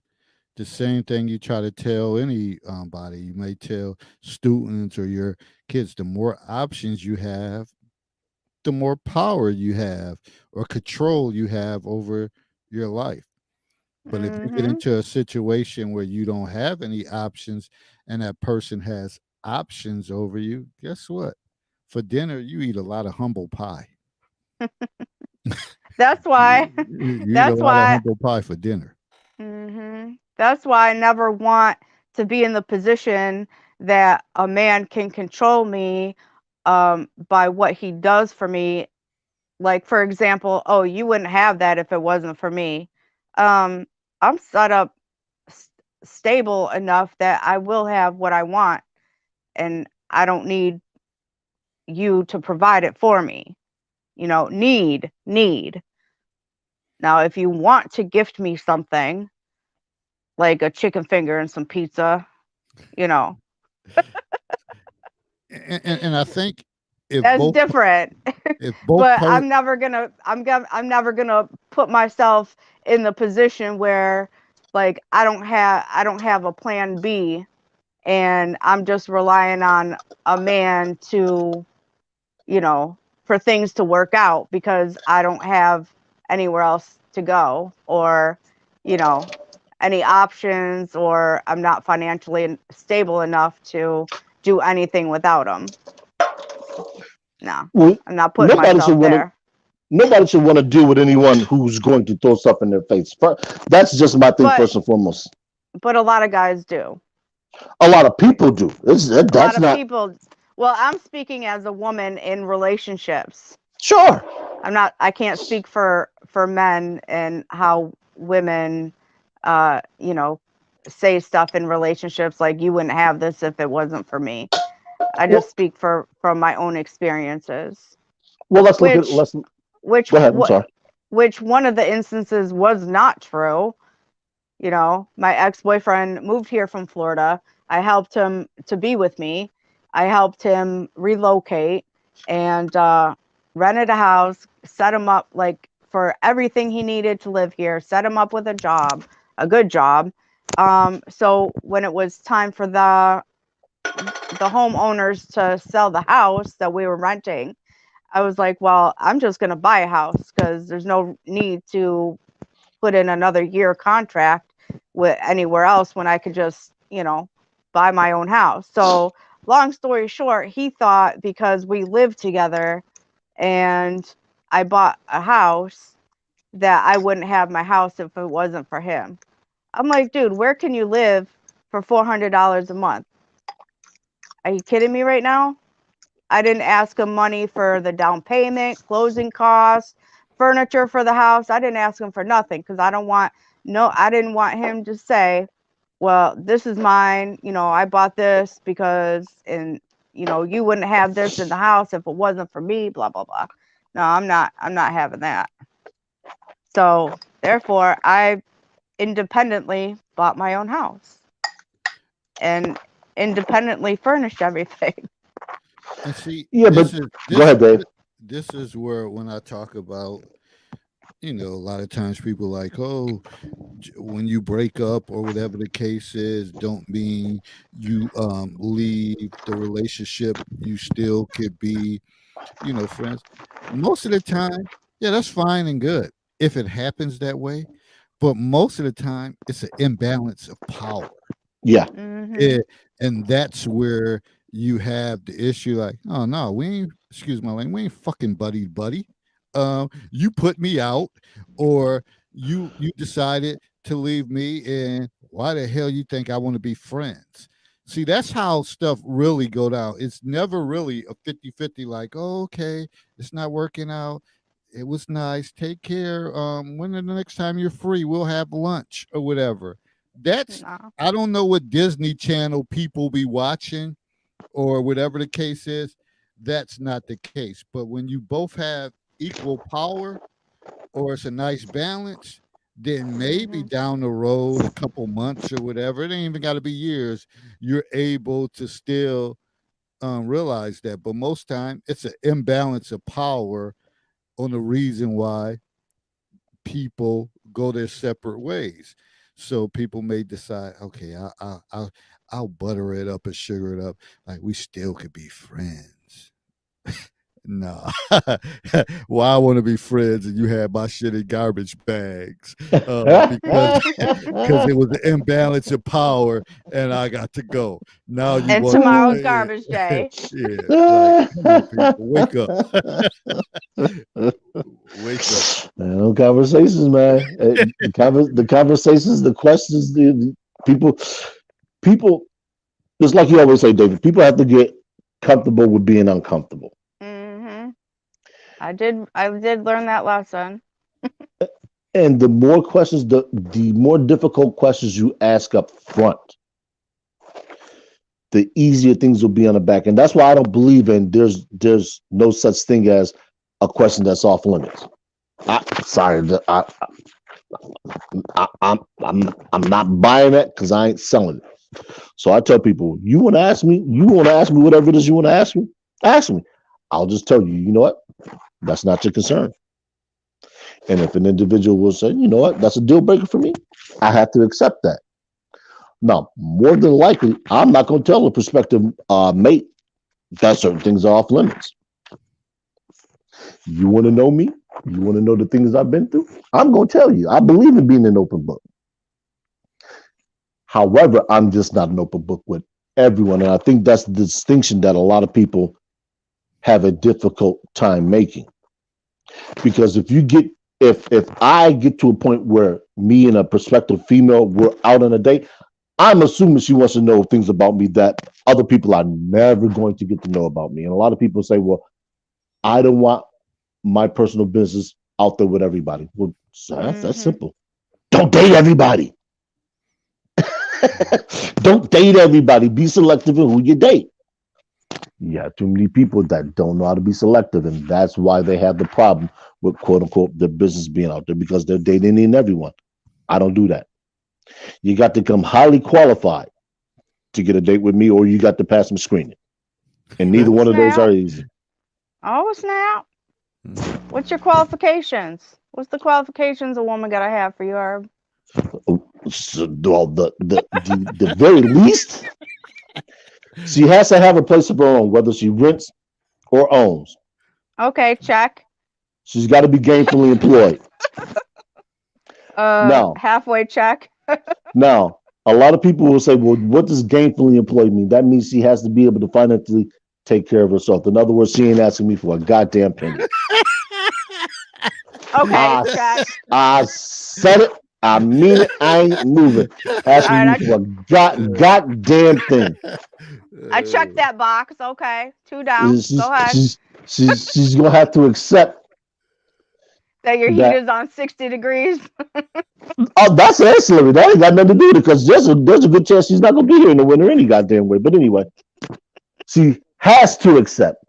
It's non-negotiable that my you Sundays watch football. from September to February are occupied. Don't call me. Don't text. Don't expect me to respond. If I happen to choose to do something on those days, that's my prerogative. See, That's non-negotiable. That's what me and you been bumping heads for 8 years. That you say she can't text, can't call, or whatever. Damn. It should be a little time out in between. And I know you may be being facetious or whatever, but then again, maybe you're not. Maybe like Sundays don't even. Well, but this is the reason, because when people send a text or call, they expect a response. Yeah. That's why I say it. Now, if something happens, I don't expect you not to reach out. But this is the problem that it creates. Some people may think that what they have is an emergency, and it really isn't. Especially if my boys are losing, yeah, don't call. See, I'm cursing up a storm. I won't be bothered. Matter of fact, this past weekend. I'm gonna call you a Matter of fact, when I was tracking it, when I was tracking the Dallas game and they were playing so fucked up in the first half, I was here cursing up a goddamn storm. Nobody would have wanted to have been around me, and I'm kind of glad that I was here by myself. I didn't watch the Michigan-Ohio State game just in case Michigan lost, and I'm a huge Michigan fan. When I checked the app and found out they won, I'm down here screaming like I just won the lottery. That's part of the reason why I'm like that when it comes to sports. It's because I realize that I am just a little bit unhinged. I am just a little bit No. I think everybody already knew that. No, I don't know. When I say unhinged, I'm talking about, okay, who I know are what you're saying, you? Herbert. Who, like, dude, it's just a game. No, this is not just a game. This is not a game. This is a Come way of apart life. it seems. my thing is, But I've always been like that, though. That's why I don't make excuses for it. I tell people my vices in life: junk food, video games, and women. I only have a. Toronto's not a vice. Toronto's an escape. Oh, okay. Toronto's an escape because I can go there and have fun and I don't have to worry about racism. Okay. I don't have to worry about being targeted because I'm a black man. I can walk around that city free as a goddamn bird. Do what I want to, if I want to with somebody, and I don't have to answer to a goddamn soul. That's right. Go ahead, Dave. And see, my thing is, I always tell people, I deal with people in mathematics: greater than, less than, equal. Mm-hmm. Give me greater, I give you greater. Yeah. You give me less than, you're gonna get less than. Give me equal, you give me equal. That's the bottom line. Like we always talk about, the issue becomes when there's an imbalance. Yep. If you give people what they give you, you don't have that imbalance. And I don't think people stop and think for one moment and say, damn, this person's been good to me. They've been good to me. They've done everything. They've been there. They've been a rock to my side. They don't think about this shit. They live in the moment until they're gone. Yeah. Then when they're gone, but people need to stop and think, like, before you uh do things. My brother always used to talk about think 5 times before you speak. Hmm. And people need to start thinking like, maybe should I really have that approach toward this person? And you think about the overall picture, like, nah, she ain't the one, he ain't the one. They've been there. I better have a different response with them than I have with anybody else. And I think that's the dynamics that is jacked up, not only in relationships, but just period. You have to know the people that's been serious players and who've been consistent in your life, and you have to know how to respond to them. I'm not saying bow down to them, but you have to realize I got to eat this humble pie right now. They ain't the one because they always been a loyal fixture in my life. And that's what you have to think about. People don't think about that. They put everybody in the same pot and stir it like, oh, anybody can get it. Eh, then you'll find out. You'll find out because some people don't tolerate that shit and they'll cut you off. Yeah. Yeah. Period. So Mhm. that should have been my talking point, my closing comment, and it still may be. Yeah, but you better start. People better start thinking about how they treat in certain individuals. Mhm. You're right about that. I tell people my 'Cause scalpel game is strong. Real strong. Mm. Because at a I've been certain point, people get tired of, yeah, being the one to always be called on only when you need something. Like it should be a two-way street. Not only when you need something, but, just Mm. there for you in general. You gotta yeah, you Like, gotta walk on your hands or do cartwheels over certain people that you know that they always there. I can always count mm-hmm, on them. Whatever they get That's why they came up with the term preferential treatment. They get a hmm, certain mm-hmm, treatment. You got to be able to distinguish that. But again, like I said, life is math, and people don't understand that certain people always gave you greater. So, mm-hmm. and when that's the case, you have to return that. You don't return the attitude, oh, you going through something with somebody and your mother or your father's car, and you treat them like shit. But those the same people that bail you out. Your ass better eat that humble pie and say, yes, ma'am, yes, sir, or change up your attitude.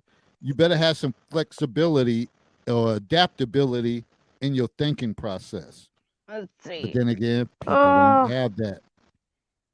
They don't have that. yep. So And they, that's why we have the issues that we mhm. have.